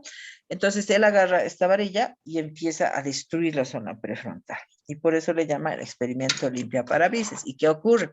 Ocurre que todos los pacientes de estos hospitales, de estos centros, empiezan a quedar abúlicos. Si les daban de comer, comían. Si los sacaban al sol, se quedaban. Si los dejaban en la cama, se quedaban. Y entonces, pues, este Freeman cobra una gran reputación y empieza a viajar por toda Europa lobotomizando. Es decir, tenía un auto, que en algún momento tengo una diapositiva, les voy a mostrar, tenía una vagoneta con 2 camillas, donde lobotomizaba con sus 2 manos, ¿no? Un éxito total. Pero bueno, estos son como datos históricos, ¿no? Y lo que pasa es que estos experimentos han sido el resultado de este enfoque frenologista. Posteriormente viene el enfoque localizacionista, es decir, empiezan a ubicar áreas del cerebro responsables de determinadas funciones. Ahora, si bien es cierto que la zona occipital es encargada de la visión, no es solo esa zona. O sea, no es solo que el occipital es la visión y el temporal es la audición, no. Ahí se integra la información. Si yo, por ejemplo, hago esto, ¿no? Y les digo, ¿qué es esto? Inmediatamente es un estímulo visual. ¿Dónde se inicia la actividad cerebral? Aquí, pues, en la zona occipital. Pero inmediatamente de la zona primaria pasa a la secundaria. Y en la zona primaria vemos contraste de luz y sombras, ¿ya? Se ve un contraste de luz y sombra y de color, pero no se identifica qué es. En la zona secundaria ya se empiezan a analizar características esenciales. Ah, esto es largo, tiene un botoncito. Y en la zona terciaria, donde se junta ya con el espacio, esto está ubicado en un espacio, más con nuestro vocabulario que tenemos en las zonas temporales, entonces decimos, es un encendedor. Pero ha habido todo un proceso, ¿no? Aquí que se ha dado en estas zonas de asociación que son al medio, pero todo este proceso de integración de occipital, temporal, parietal ha sido regulado por estas zonas, ¿ya? Pero en esa época del enfoque localizacionista se decía que no, esta área responsable de esto, esta área es audición y nada más, esta es visión y nada más, esta es sensaciones y nada más. Hoy en día este enfoque está desechado, pero ¿qué se rescata de este enfoque? Es que ahí se integra la información, ahí se inicia la actividad cerebral. Entonces, si yo hago un estímulo, por ejemplo, aplaudo, ¿no? Cuando yo aplaudo, es un estímulo sonoro, pero todos miran el aplauso. ¿Pero por qué? Porque la visión integra todos los demás sentidos. Entonces, el estímulo inmediatamente se inicia en la zona primaria, pero en milésimas de segundo pasa a la zona primaria temporal, secundaria, y después se integra con la temporal, con la occipital y la parietal, ¿verdad? Entonces, lo que queda de este enfoque es que sí se integra la información, se inicia la actividad en esa área, pero el enfoque ya no es así, ¿ya? Paralelamente, les decía que en Rusia empieza toda una otra tendencia, otro enfoque, ¿no? Al reduccionismo, a la frenología, al localizacionismo, empieza otro enfoque que se llama el enfoque holístico, el enfoque integral o el enfoque de las unidades funcionales, finalmente con Luria. Y Luria ya se inicia con Pavlov, le sigue Vygotsky. Vygotsky nos habla de un cerebro, no nos dice cerebro social, pero ya nos habla de la influencia de la sociedad, de la cultura en el lenguaje como mediador de todos los procesos mentales, ¿no? Y Luria era el director del Hospital Militar de Rusia, ¿no? Del Hospital de Veteranos de Guerra, perdón. Dicen los autores, aunque no hay un consenso, que él ha tenido 2.000 pacientes. He leído en un artículo 3.000 pacientes. ¿Qué hacía Luria? Llegaban soldados, digamos, un soldado herido que hacía Luria, hacía todo el diagnóstico clínico, tomaba los síntomas clínicos y anotaba. Esperaba que mueran, iba, abría y veía si lo que había anotado relacionaba con las zonas del cerebro que estaban dañadas. Y él dice, no, nuestro cerebro no funciona así, por partes, dice. Dice, nuestro cerebro funciona con 3 grandes bloques. Y entonces Luria nos habla de 3 grandes bloques, ¿vean? El primer bloque cerebral, el segundo y el tercero.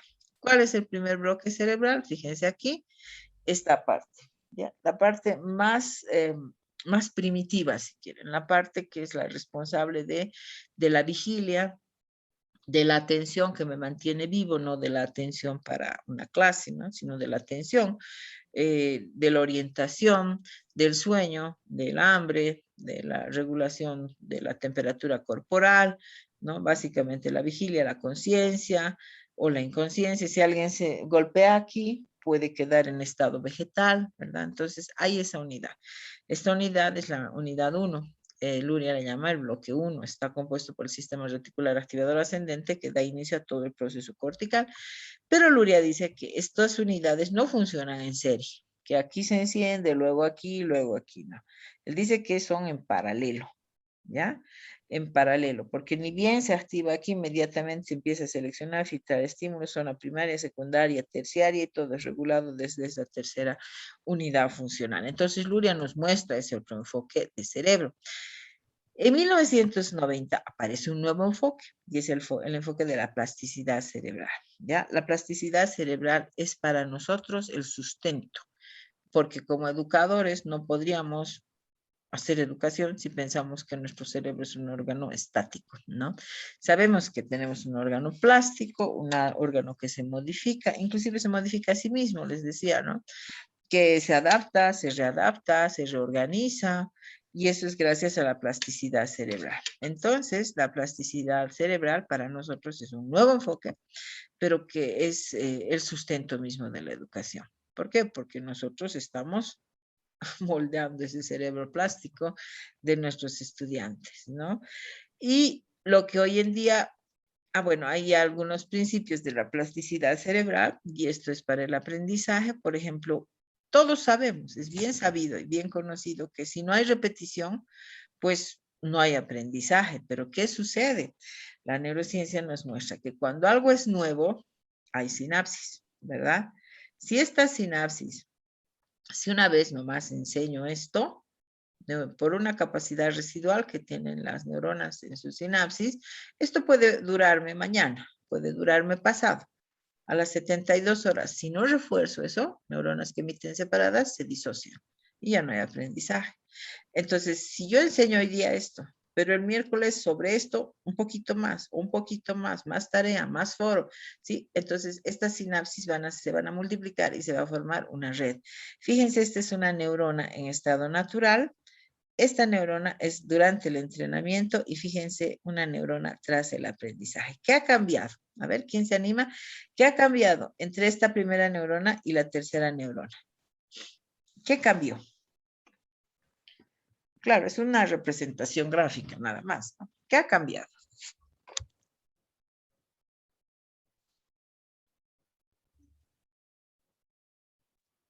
Pareciera que han aumentado las redes. Exacto, exacto. ¿Sí?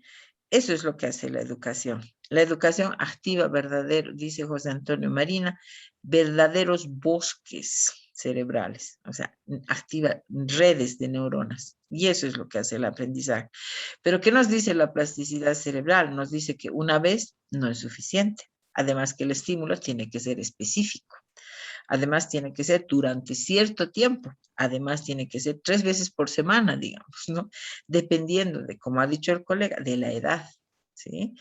Entonces, de la profundidad de lo que enseño. Y también si yo generalizo, si yo paso a algún proyecto, de la transferencia o de la interferencia, depende de cómo se reorganizan los contenidos. Y todo esto también depende de la edad, del periodo crítico, ¿verdad?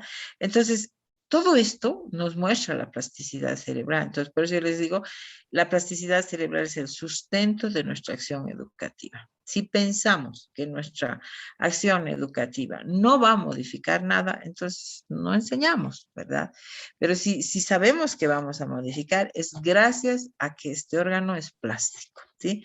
Pero este órgano es plástico y la plasticidad tiene sus leyes. Entonces, repetición, ejercicio, habituación, especificidad, intensidad, frecuencia del tiempo, edad, profundidad, generalización, transferencia, interferencia, reorganización, todo en base a periodos críticos, a etapas, entonces vamos a lograr aprendizajes, ¿no? Y este es el último enfoque. Este es el enfoque que se maneja actualmente. Miren, este gráfico se llama conectoma. Esto no es una foto del cerebro, por supuesto, es una representación, son fórmulas matemáticas que muestran, miren, la alta conectividad que tiene nuestro cerebro. Dice que nuestro cerebro en una actividad de resolución de problemas, ¿no? Para cualquier actividad cerebral, tiene alta conectividad. Es como si todas las redes, todos los teléfonos celulares estarían conectados del mundo. Así es la conectividad de nuestros cerebros. Y eso es lo que hace que de 700 gramos llegue a 1500 gramos, ¿no? Y no crece la materia gris, o sea, esta parte 3 milímetros, que es materia gris, que son los cuerpos de las neuronas. Lo que crece es la materia blanca. ¿Por qué? Por las sinapsis, ¿no? Por esto que me decían, ¿no? Por las redes. Entonces, ahora tenemos un enfoque de funcionamiento del cerebro en redes. Entonces, esta teoría se llama la teoría de las redes complejas. Esto quiere decir que ya no vamos a analizar al cerebro así, por partes, ya no, sino tenemos que ver redes. Entonces, hoy en día se habla de redes. Tenemos redes del movimiento, redes de la percepción, redes del lenguaje, redes. Pero vean, estos puntitos en rojo que se ven aquí, esos son los nodos, ¿sí? En estos nodos se integra la información. Imagínense autopistas de la China, donde estos nodos son los lugares donde las intersecciones, donde se juntan varias carreteras y se distribuye a otras carreteras y así funciona. O sea, no es un solo lugar, ¿no? A lo que quiero llegar es que no es una área del cerebro que trabaja tal cosa, no. Nuestro cerebro funciona en redes. Entonces, ahora, ¿cuál es nuestra función? Activar esas redes. ¿Cómo? Con la neurodidáctica, ¿ya? Entonces, si activamos estas redes, miren, tenemos lugar a múltiples y millones de conexiones. Ahí está. Y estos se llaman los conectogramas, ¿no? Esta es la teoría del funcionamiento en redes. Ahora, ¿cuál es el sustento de todo esto que les muestro? Es esto. Las evidencias que nos aportan las neuroimágenes son la base. Nosotros no tenemos acceso a eso, porque no estamos formados para eso. Son los profesionales médicos y especializados en estos temas los que manejan esta tecnología. pero nosotros tenemos a los poseedores del órgano, ¿verdad? Y nosotros podemos analizar lo mismo o comprobar, ¿no? Comprobar los resultados de estas investigaciones en aula, ¿no? Comprobar cómo piensa, cómo resuelve una operación, cómo razona, cómo crea, qué creencias tiene, cómo es su memoria, cómo es su atención, pero yo puedo probar en el aula. Entonces, el reto es pues que nosotros hagamos investigación. Yo sigo con mi idea de que cada colegio debería tener su departamento de investigadores. Cada universidad debería tener su departamento de investigadores en educación. ¿Por qué? Porque así podríamos decir, los niños van a aprender a leer con este método. Estos van a leer esta letra. Las clases van a durar tantos minutos. Tal materia va a ir antes. O sea, ¿por qué? Porque podríamos aplicar las investigaciones de las neurociencias a nuestra área, ¿no? Con nuestra propia investigación. Pero bueno, esas son las evidencias. Ahí están, vean, las imágenes de vasos sanguíneos, esto en rojo, del cerebro, o sea, donde se supone que haya mayor actividad cerebral, entonces hay mayor consumo de oxígeno y el oxígeno llega a través de la sangre, entonces se tiñe de rojo. ¿Sí? La nueva tecnología informática son los PET, ¿no? La tomografía por emisión a positrones y la resonancia magnética funcional, ¿no? Y eso se ve en el cerebro vivo, en pleno funcionamiento. Y miren, esta es una oportunidad, ¿no? Esta es una verdadera oportunidad porque es el escáner simultáneo. El escáner simultáneo ha aparecido desde el 2010. ¿Y eso qué quiere decir? Todos estos experimentos de los que les hablo se han hecho con una sola persona, porque no se podía conectar. Miren, hoy en día, o sea, desde el 2010 hay escáner simultáneo. Es decir, antes yo podía estudiar o estudiaban los neurocientíficos, por ejemplo, cerebros resolviendo ecuaciones, leyendo fichas, creando, imaginando, inclusive Sting, el de Police, ha prestado su cerebro a la ciencia por un mes y se ha ido a sentar a que le hagan todos los análisis. Después Robinson, un neurocientífico, se ha vuelto lama, se ha vuelto yogi, lama, para que su cerebro sea estudiado cuando hace mindfulness o concentración plena. Así hay montón de neurocientíficos, ¿no? Pero no se podía estudiar a dos personas al mismo tiempo. Este escáner simultáneo, les digo, es una promesa para la educación. ¿Por qué? Porque imagínense, se podría estudiar a un profesor y a un estudiante. Un profesor diciendo una cosa y el estudiante entendiendo, o haciendo alguna acción y el otro entendiendo. Sería ideal, ¿no? Entonces, este escáner simultáneo promete avances para la educación. ¿Listo? Entonces, ese es el desarrollo histórico y el estado actual de las neurociencias y la neurociencia de la educación. Entonces, vemos qué es la neurodidáctica, de dónde viene, ¿no? Y aquí tendríamos nosotros esto. Aquí están las neurociencias, ¿ya? Todo lo que hemos visto es gracias a los aportes de las neurociencias. Luego de las neurociencias viene la neurociencia cognitiva. Perdón. La neurociencia, perdón. La neurociencia cognitiva es, bueno, una rama, la psicología cognitiva es una rama de la psicología, ¿no? Pero como tiene laboratorios, ahora tiene neurociencia cognitiva. Esta neurociencia cognitiva investiga los procesos de aprendizaje, investiga la lectura, el cálculo, investiga la música, investigan la dislexia, investigan todo lo que tiene que ver con el aprendizaje, ¿no?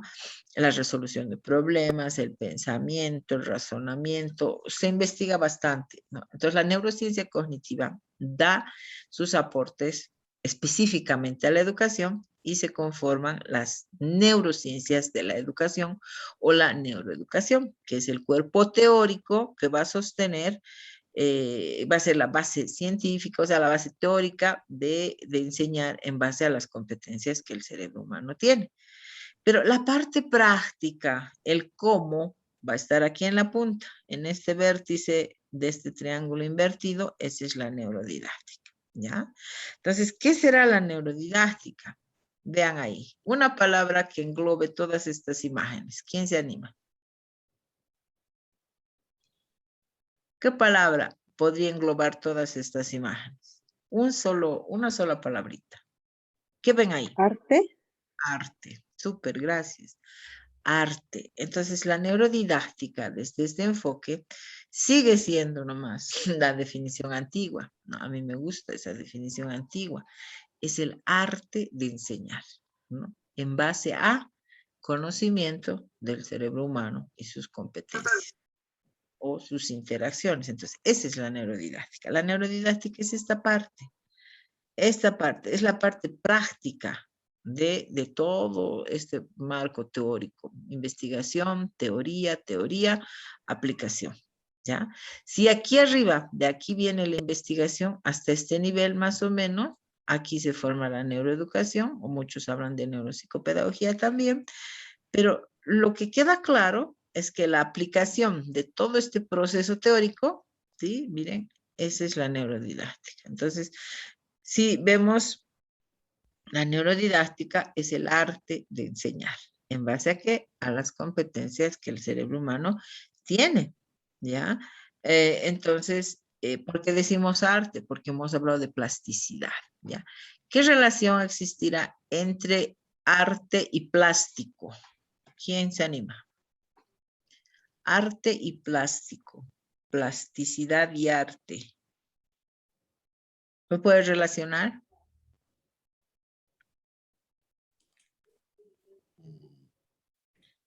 Profesora, el arte puede ser la capacidad o el talento que puede tener una persona y lo plástico es el objeto, el material donde uno puede desarrollar infinidad de cosas, ¿no? Exacto, exacto. Gracias, gracias. Entonces, la base de esta neurodidáctica es la plasticidad cerebral, lo que les decía, ¿no? Entonces, eso es lo que vamos a estudiar en este módulo, ese es el desarrollo histórico. Entonces, tenemos nosotros la delimitación epistemológica. Es como que, y ahora, ¿dónde se ubica esto de la neuropsicopedagogía o de las neurociencias de la educación? Ya habíamos visto que Price ha formado esto de la neurodidáctica y ha unido cognición, emoción y conducta, ¿sí? Es una transdisciplina, dice él, ¿no? O sea, es una transdisciplina. Es que incluye también como transdisciplina, o sea, todas las disciplinas están al mismo nivel.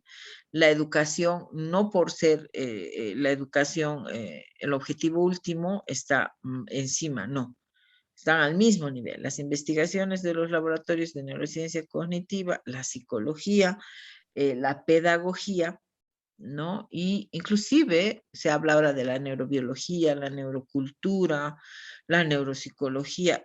Todos esos van a aportar, ¿no? A la construcción temática, a la construcción de su campo teórico, de las neurociencias de la educación. Pero lo que queda claro, por lo menos a mí me queda muy claro, es esto, ¿ya? Es que la neurodidáctica es la parte práctica, ¿ya? El cómo voy a enseñar en base a todo este desarrollo teórico y a esta conceptualización teórica, ¿ya? Entonces, epistemológicamente, tenemos la neuroeducación, cuyo objetivo es mejorar la educación desde la investigación científica sobre el ser humano y sobre el cerebro humano y el aprendizaje humano.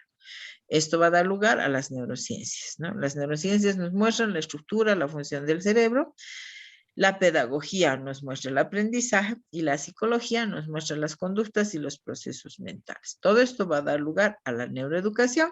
La neuroeducación va a dar lugar a la neuropsicopedagogía, ¿no? Que sería la parte específica ya, ¿no? La parte, la unión de neuropsicología y pedagogía, pero la parte práctica, que sería el arte de enseñar, es la neurodidáctica. ¿Listo?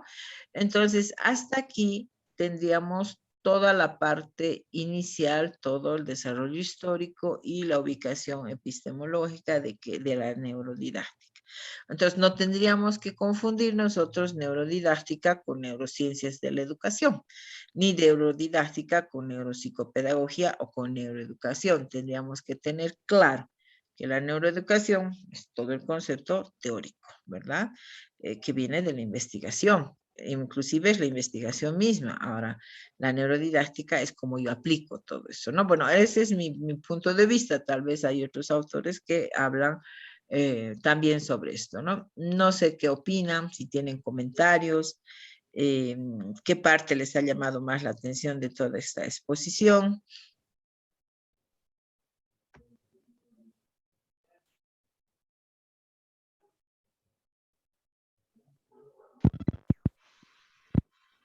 Hola, hola. Sí, Johnny. Hola, estaba escuchando con mucha atención, es un momento de analizar, ¿no? Yo pienso que la neurodidáctica es el momento de aplicación, de transformar a un ser humano, ¿no es cierto? Pero con la parte práctica, yo de esa manera entiendo. Muy diferente que la neurociencia o neuroeducación. Y la neurodidáctica es como es la didáctica, es la arte de enseñar o aplicar o cómo desarrollar sus actividades en forma práctica. Y como hablamos de elasticidad, de transformar, ¿no? En forma práctica. Súper, estoy de acuerdo con usted, Johnny, ¿no? Es la parte práctica, la neurodidáctica. Buenas noches, doctora. Buenas noches. ¿Cómo está, doctora? Saludos. Doctora, muy buena muy bueno su aporte, ¿no? Durante todo este tiempo que hemos estado aprendiendo.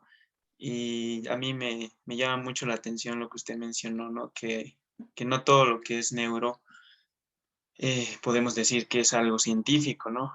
Al menos hoy en día usted sabe que, o al menos yo abro a veces el Facebook y me encuentro con hartos artículos o publicidad que se utiliza mucho esta palabra neuro, ¿no? Y llama mucho la atención y me da la impresión que ya está incluso hasta trillado el término neuro, ¿no? Cuando tendría que usarse netamente en este ámbito científico, educativo, ¿no? Así que y considero que es importante que como estamos haciendo, vamos a ser investigadores, doctores en esto que es investigación, creo que sí es importante, ¿no? La contribución que se está haciendo desde este punto de vista, que es la neurodidáctica, porque otra de pronto crítica se podría decir que tengo es que usted sabe, ahora estamos, mire, ya en el tema de los autos eléctricos, ya poco a poco el ser humano va y viene cuando quiere al espacio, pero veo que al menos en nuestra realidad, nuestro contexto latinoamericano o particularmente boliviano, pues la educación ha ido lento, ¿no? No ha sido como la tecnología. Todavía realmente hacen falta muchos esfuerzos, ¿no? Pero evidentemente con esto estamos dando grandes pasos y creo, como usted dice, que es importante esto que usted decía, ¿no? Al principio de tener centros de investigación donde se pueda poner en práctica, ¿no? Esto de la neurodidáctica, doctora. Sí, gracias, Marvin. Es verdad, ¿no? Tenemos que investigar. Ya van a tener que hacer sus tesis. Y ahí ya es la primera opción, ¿no? Para investigar. Gracias, Marvin. Edwin quería hablar.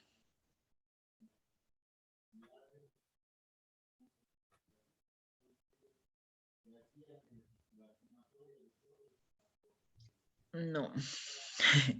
¿Alguna otra opinión? La próxima clase, el miércoles, ya vamos a empezar a ver los principios de la plasticidad cerebral, vamos a ver así específicamente, ¿no? Porque si bien yo les decía, la oportunidad para la educación es la plasticidad cerebral y lo que nacemos, o sea, cómo nacemos de indefensos, cómo realmente el entorno activa el correlato anatomofuncional, o sea, la demanda externa activa el correlato anatomofuncional, entonces esa es la oportunidad, ¿no? Y para eso tenemos que conocer la plasticidad cerebral. Entonces, vamos a llevar la próxima, los principios de la plasticidad cerebral, ¿ya? Para ver realmente cómo tendríamos que enseñar, que ya lo hemos visto a grandes rasgos, ¿no? Pero una vez no basta. Muchas veces, y hay muchos estudios, por ejemplo, no sé si conocen el triángulo de Dale, no, Dale se escribe, donde dice que a las 72 horas, si el aprendizaje es así, expositivo, por ejemplo, como en este momento, exposición, exposición, exposición, si no hay aplicación, o sea, no, aparte, si es visual, dura 20%. Si es visual y auditivo, 40%, ¿no? Pero lo único que se nos queda, dice, si es visual, auditivo y si además lo aplico.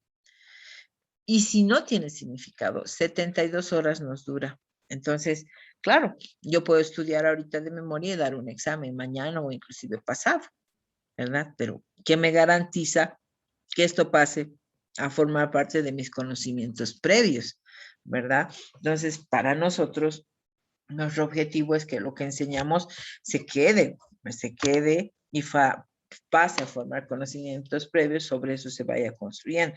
Entonces, el currículo desde ese enfoque sería en espiral. Amparo, por favor, quería hablar. Sí, doctora, buenas noches. Doctora, quisiera que, bueno, en los ejemplos que tal vez un poquito brindamos durante este curso, se haga una diferencia, ¿no? En la aplicación que se puede ver, o bueno, que se puede realizar entre los jóvenes y los niños, porque algunos puntos que hemos tratado, por ejemplo, el tema del tiempo, la postura y demás, había como que una confusión, al menos con algunos datos que yo tengo entendido, que confundíamos, ¿no? El tiempo de retención en jóvenes a lo que es en niños. Lo mismo, la aplicación en postura en jóvenes a lo que es la aplicación en postura en niños. Entonces, sería tal vez bueno tratar de ejemplificar este tipo de aspectos para evitar confusiones, porque tal vez, ¿no? Un ejemplo, en el tema de las posturas, lo vemos como si fuese algo nuevo, sin embargo, no están tan lejos, pero yo recuerdo que igual en colegio, algún momento estuve viendo mis aplicaciones donde nos mostraban sobre la postura, nos hablaban, pero no era tanto desde el punto de vista, como hemos visto ahora, del conocimiento, sino más era desde el punto de vista de la salud. Entonces, esos ejemplos, por favor, doctora, solamente eso, gracias. Ya. Sí, yo creo que la postura se va a desarrollar cuando son niños, ¿no? Pero va a permanecer durante la adolescencia, inclusive hasta la etapa del adulto. Ahora, lo que dice Amparo es bien cierto. Tenemos que conocer el neurodesarrollo para diseñar programas. Es fundamental conocer el neurodesarrollo. O sea, yo no puedo desarrollar programas por más que trabaje desde la neurodidáctica si no conozco a mi población y si no conozco las características neuropsicológicas o la actividad cerebral o la organización cerebral a una determinada edad. No es lo mismo, o sea, no es el mismo aprendizaje de un adulto joven que de un adulto medio, de un adulto mayor o de un niño o de un adolescente. Entonces, eso sí, eso es fundamental, ¿no? Entonces, tal vez vamos a ir aclarando eso con los ejemplos, ¿ya? Ya vamos a tener tiempo para eso, vamos a ir viendo diferentes métodos, como los objetivos, etcétera, y ahí vamos a ir aclarando. Pero siéntanse libres, Amparo, por favor, de cortarme. El momento en que usted sienta esa inquietud, dígame, a ver, ¿y cómo serían niños? ¿Y cómo serían adolescentes? ¿Cómo serían adultos? Entonces ahí vamos viendo el tema de neurodesarrollo. El neurodesarrollo es fundamental, fundamental. Sí, doctora, gracias, lo haré. Ya, gracias, Amparo. ¿Algún otro comentario?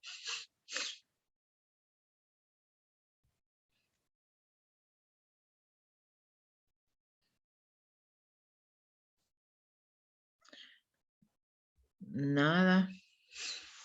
Sí, doctora. Sí, Buenas Adela, noches. ¿cómo doctora. está? Bien, gracias, doctorita. Algo que quisiera complementar sobre la neurodidáctica. Yo entiendo de esta forma también, ¿no? En la que define estrategias. Y la meta de esta disciplina es sacarle el mejor provecho al funcionamiento cerebral. ¿Cuándo? En el momento de adquirir nuevos conocimientos. Eso sería, doctorita. Gracias. Súper, gracias, Adela, ¿no? Entonces, sí, o sea, aprovecharnos o sea, sacar provecho, o sea, sacar lo mejor, ¿no? Enseñar conociendo lo que hace bien un cerebro. Y ahí está también la diversidad. O sea, un ser humano, o el cerebro de un ser humano no es igual al de otro ser humano. 1% nos hace diferentes. Pero ese 1% nos lleva a formular diferentes formas de enseñar, ¿no? Diferentes estrategias, diferentes métodos.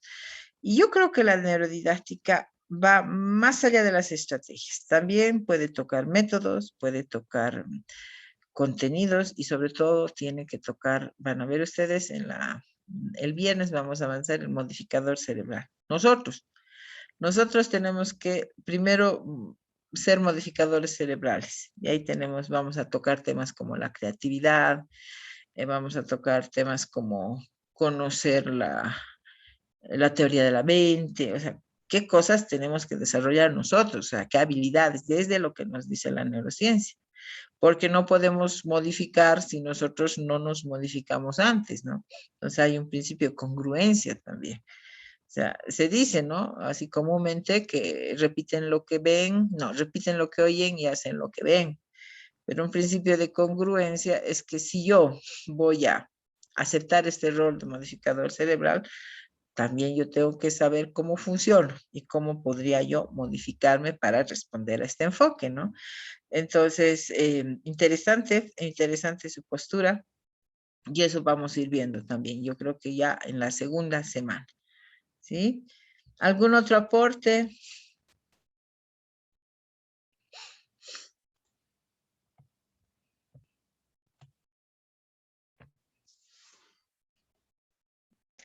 Doctora, buenas noches. Buenas noches. Sí, doctora. Bueno, a mí me llamó la atención lo que es, hacía referencia un poco a la historia, ¿no? Y cómo se ha ido desarrollando esto que es la neurociencia. Entonces, me parece, doctora, muy interesante, ¿no? Todo el proceso que ha ido teniendo hasta llegar hasta donde estamos, ¿no? El avance que se ha ido dando a través de las diferentes investigaciones, de las diferentes personajes que han ido investigando lo que es el funcionamiento más que todo del cerebro. Y me parece que todavía hay cosas que están inconclusas, que no están descubiertas todavía, ¿no? En cuanto al funcionamiento del cerebro. Y quizás fomentar esa situación, ¿no? A nuestros mismos estudiantes, a que puedan ellos también motivarse y ser investigadores. Como decía algún compañero que me antecedía, nosotros no hemos llegado todavía como en nuestro país, ¿no? A eso de ser investigadores, no lo tenemos muy bien desarrollado también, entonces nos falta mucho de estar lo que es a la par con la misma tecnología y con la misma investigación que se realiza en los diferentes campos, doctora. Eso por el momento, doctora, gracias. Gracias, gracias. Me hace recuerdo a un proyecto de innovación.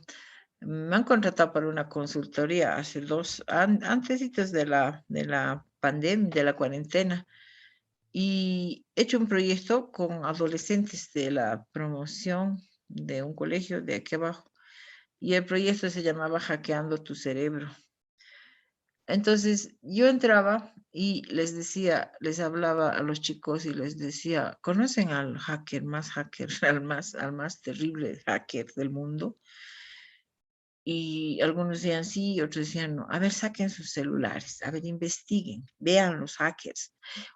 Pues locura los chicos, ¿no? Investigaban que el tal, que el cual, que los hackers, que se entraba a los bancos, que robaba, que moneda, se había hecho millonario, que otro que se ha entrado al Pentágono, otro que ha bajado información de Rusia. Sí, terribles investigan, ¿no? Y esa era la primera sesión y terminaba diciéndoles, ¿y alguien puede hackear el cerebro de ustedes? Y ahí quedaban los chicos, ¿no? Decían, no, pero ni con toda esta tecnología, ¿cómo no van a poder hackear el cerebro de ustedes? Y ahí empezaba el debate, ¿no? Entonces, esa era la primera sesión, donde a los chicos les decía, de ellos salí y decía que nadie puede hackear su cerebro, solo ellos pueden hackear. Y ahí a la segunda sesión, qué quisieran hackear de su cerebro? ¿Cómo quisieran moldearlo? Ahora imagínense ustedes que que tienen instrumentos y que van a cambiar partes de su cerebro. ¿Qué es lo que quisieran mejorar? Decían la atención, es que me aburro, es que me olvido y empezaban ahí. Y terminábamos 2 sesiones más donde les enseñaba qué es la atención, qué es respeto, todas las estrategias de aprendizaje, donde iniciaba las estrategias de apoyo, qué es la estrategia de apoyo, qué sé de mí, qué creencias tengo, cómo manejo mi alimentación, mi sueño, la iluminación, mi postura, o sea, no es estrategias de procesamiento, primero nada, sino solo de apoyo. Y después les daba ya las estrategias de organización, de personalización, de metacognición, las estrategias, ¿no? Y dentro de las estrategias de metacognición, han hecho pues cerebros de plastilina. Ha habido una chica que ha tejido un gorro, claro, ha copiado de la internet, pero ha tejido un gorro con las redes. Se han hecho maravillas y han concluido en que pueden modificar su cerebro. Dice, no, decían mis amigas, las que me invitaron a hacer ese trabajo, decían que estaban tan motivados, que entre ellos aprendían, que entre ellos se ayudaban, pero tal técnica, que cuál técnica, que así me, no, que tu postura, y andaban corrigiéndose, ¿no? A eso vino la cuarentena y ya no sé más. Pero ese ha sido un proyecto de innovación neuroeducativa, ¿no? O sea, hackeando mi cerebro, lo llamamos. Y se ha visto también en algunas otras experiencias que si el estudiante sabe cómo aprende su cerebro y si es consciente de sus propias estrategias cognitivas, las puede manipular, o sea, las puede gestionar, las puede administrar. Entonces sería interesantísimo lo que dice Adela, ¿no? Habría que enseñarles, o perdón, no sé quién decía, habría que, los estudiantes tendrían que conocer cómo es su órgano, o sea, cuál es el órgano que aprende, cómo hacen, cómo se organiza, cómo es la actividad cerebral para memorizar, para atender todo, ¿no? Entonces, esa ha sido una experiencia que les comento, pero como les decía, ¿no? Son experiencias aisladas. Qué lindo sería tener un departamento de investigación y haber hecho una investigación longitudinal y seguirles a estos chicos, ¿no? Si ya conocen cómo funciona su cerebro. Entonces, a ver cómo lo están gestionando, cómo lo están manejando. Y bueno, eso quería compartirles, ¿no? Es una experiencia bien interesante que les ha motivado mucho. Y claro, ¿a quién no le va a motivar cómo hackear su propio cerebro? ¿Verdad? Cómo cambiar tus creencias. Y ahí están el PNL, la programación neurolingüística, el Brain Spot. Hay un montón de terapias psicológicas para mejorar las conductas, las adicciones. ¿Y por qué no podemos hacer nosotros, yo digo, métodos en base a lo que el cerebro hace, ¿no ve? Para aprender. Bueno, ya estoy volando, pero se podría hacer, ¿no ve? No sé si tienen algún otro comentario.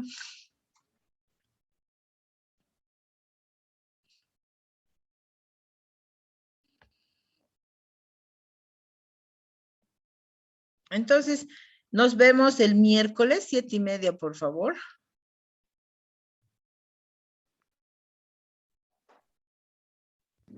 Muy bien. Está bien, doctora. Ya, decirles que tal vez me atrase un poquito ya el miércoles, tal vez entre 8 menos cuarto. O sea, voy a entrar, voy a habilitar la sala y claro, si ya estoy, empezamos 7:30, pero yo creo que vamos a empezar 8 menos cuarto, porfa, ¿ya? Está bien, doctorita. Listo, gracias. Está bien, doctora. Hasta luego, Buenas doctora. noches, hasta Está bien, luego. doctora. Hasta luego, Buenas doctora. Muchas gracias.